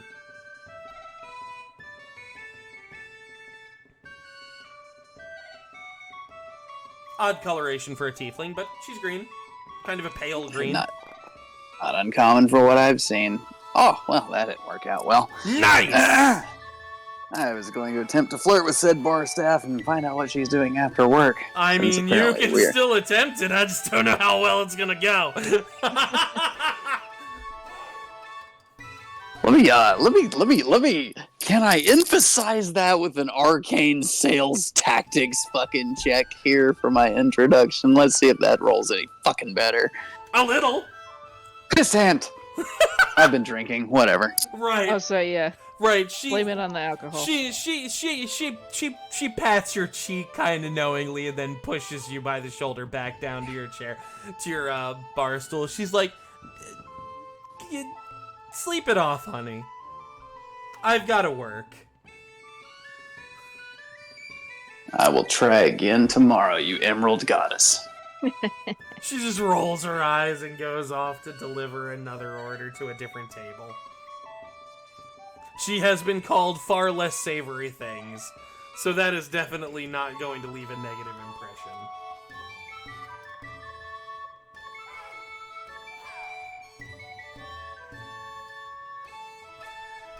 And with that, I think we could hit 4:30 and call it a day on game today. So this was good. I had a lot of fun. What about you guys? I murder both the gnomes. Oh, wait, sorry. I was like, that took a turn. I enjoy learning about Finn. I don't trust her as far as I can throw her. Which isn't far, because I'm 4 feet tall. Fair! That's totally fair. Yes, Finn is one of my favorite NPCs. Yeah, I enjoy her. I just can't figure her out yet. And I hate being 4 feet tall and unintimidating, because I genuinely feel like I get no respect at all. No respect!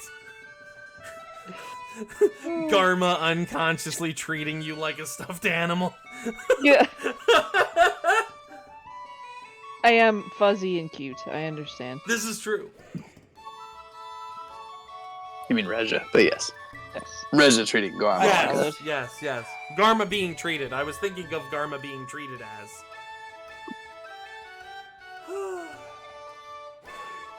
Well, hey. I appreciate you both coming out and having fun with me today. Oh, sure. I love coming out and having fun. That's the best part of my Sundays. Mine too. Well, next week, we're gonna murder people. Well, there are going to be far more dice rolls. That is for sure. Excellent. But I appreciate honestly, you guys did great today. I like the build up. Yeah. It's important to have build up. When it doesn't feel like it's going, when it feels confusing, it sucks. But that's just like in-game confusion, you know. Yeah, there's got to be a little mystery before things, the path isn't always straight. Right. When it feels like you're making headway, that's fucking fantastic. We've reached another stage. But remember never to feel disappointed that the path forward doesn't seem clear. It will. Just stick with right. The only problem is the path makes me want to go to Himmel Blue Tails and purchase more coffee for when we do eventually get on the road. Oh, heck, do it. I mean... Like, just as a traveling player character, I'm like... That is the most perfect response ever. As a traveling character, and then the botch roll. Yeah. That was great. Yeah, just my headphones coming unplugged and everything, no big deal. Hey, look, yeah, shit happens. Technical difficulties beyond our control. Right. Well, thank you for a fun time, gentlemen. I'm going to go make some tacos, I think. Oh, that's it. Oh, you ending it on a botch. Yeah. I know. That's get it I'm out. trying to get him out of the way. Get it out of the way. That's me trying to rob a sleeping Regia of like 2 or 3 gold, but No, now your arm is in her grip. I'm just gonna ungrapple that and go to bed, I think. Well, maybe the two of us together. Wait, should I try? Hold on. Yeah, go for it. Was dog soup any good, Garma? It was It was a little actually bit ahead it was was delightful. very good. Yeah. All right, thievery it is. Are you trying to steal his arm away? From I'm trying. Russia? I'm trying Or to steal get the gold bag past my fucking arm? Like, what the fuck? Yeah, she not only manages to snake her arm past yours without dislodging it, but she comes out with the gold piece, walking it across the back of her hand as she walks away. I almost like with the gold piece, and then I kind of want to toss. Did you get your towel back? I can't remember. It's I kinda still on my wanna- shoulder. Oh, okay, I was gonna say I wanted to toss your towel at you, like out of the bag. What was in your Nice. bag? Now just I think rations, my bedroll, and a few other like mundane bullshit items. It's the towel that was most important. I'll toss you one of your rations, and then just kind of balance the gold across my fingers as I walk away.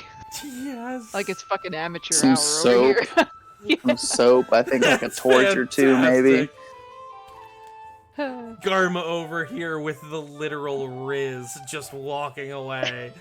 Like a week's worth of dried meats and fucking rice that I can, Rations, yes. just add water. Yum. Well, we'll be back again next time with more Pathfinder and more business here in Theranor. I'll be streaming again tomorrow. I think tomorrow's stream is going to be the Risley storyline in order to prepare for Farina's storyline. You haven't done Risley's story yet? I haven't. Oh, you mother... Dude, I'm behind on everything. It's you know what it is. But I'm keeping up with this, so hey. I can't talk to you about shit. Well, Other than this. You're right. I would love to schedule some base touching, just to make sure that everyone is still having fun, get input on how the storyline is going for them, things like that. But that's stuff that we can do later. And we do not need to do that on stream. So I'll save you some time. Fantastic. And new next Sunday if everybody else is good, but that depends on you fellas. Let's see, I don't even know what next Sunday is. The 12th? The 12th? I think I'm free for that. I will check the calendar and then follow up tomorrow. Right on. Well, thanks again, guys. And thanks to everyone who came out and said hi and lurked. I appreciate everyone for coming out. That was delightful. And I'll see you all on the next stream. Woot. See ya. Woot.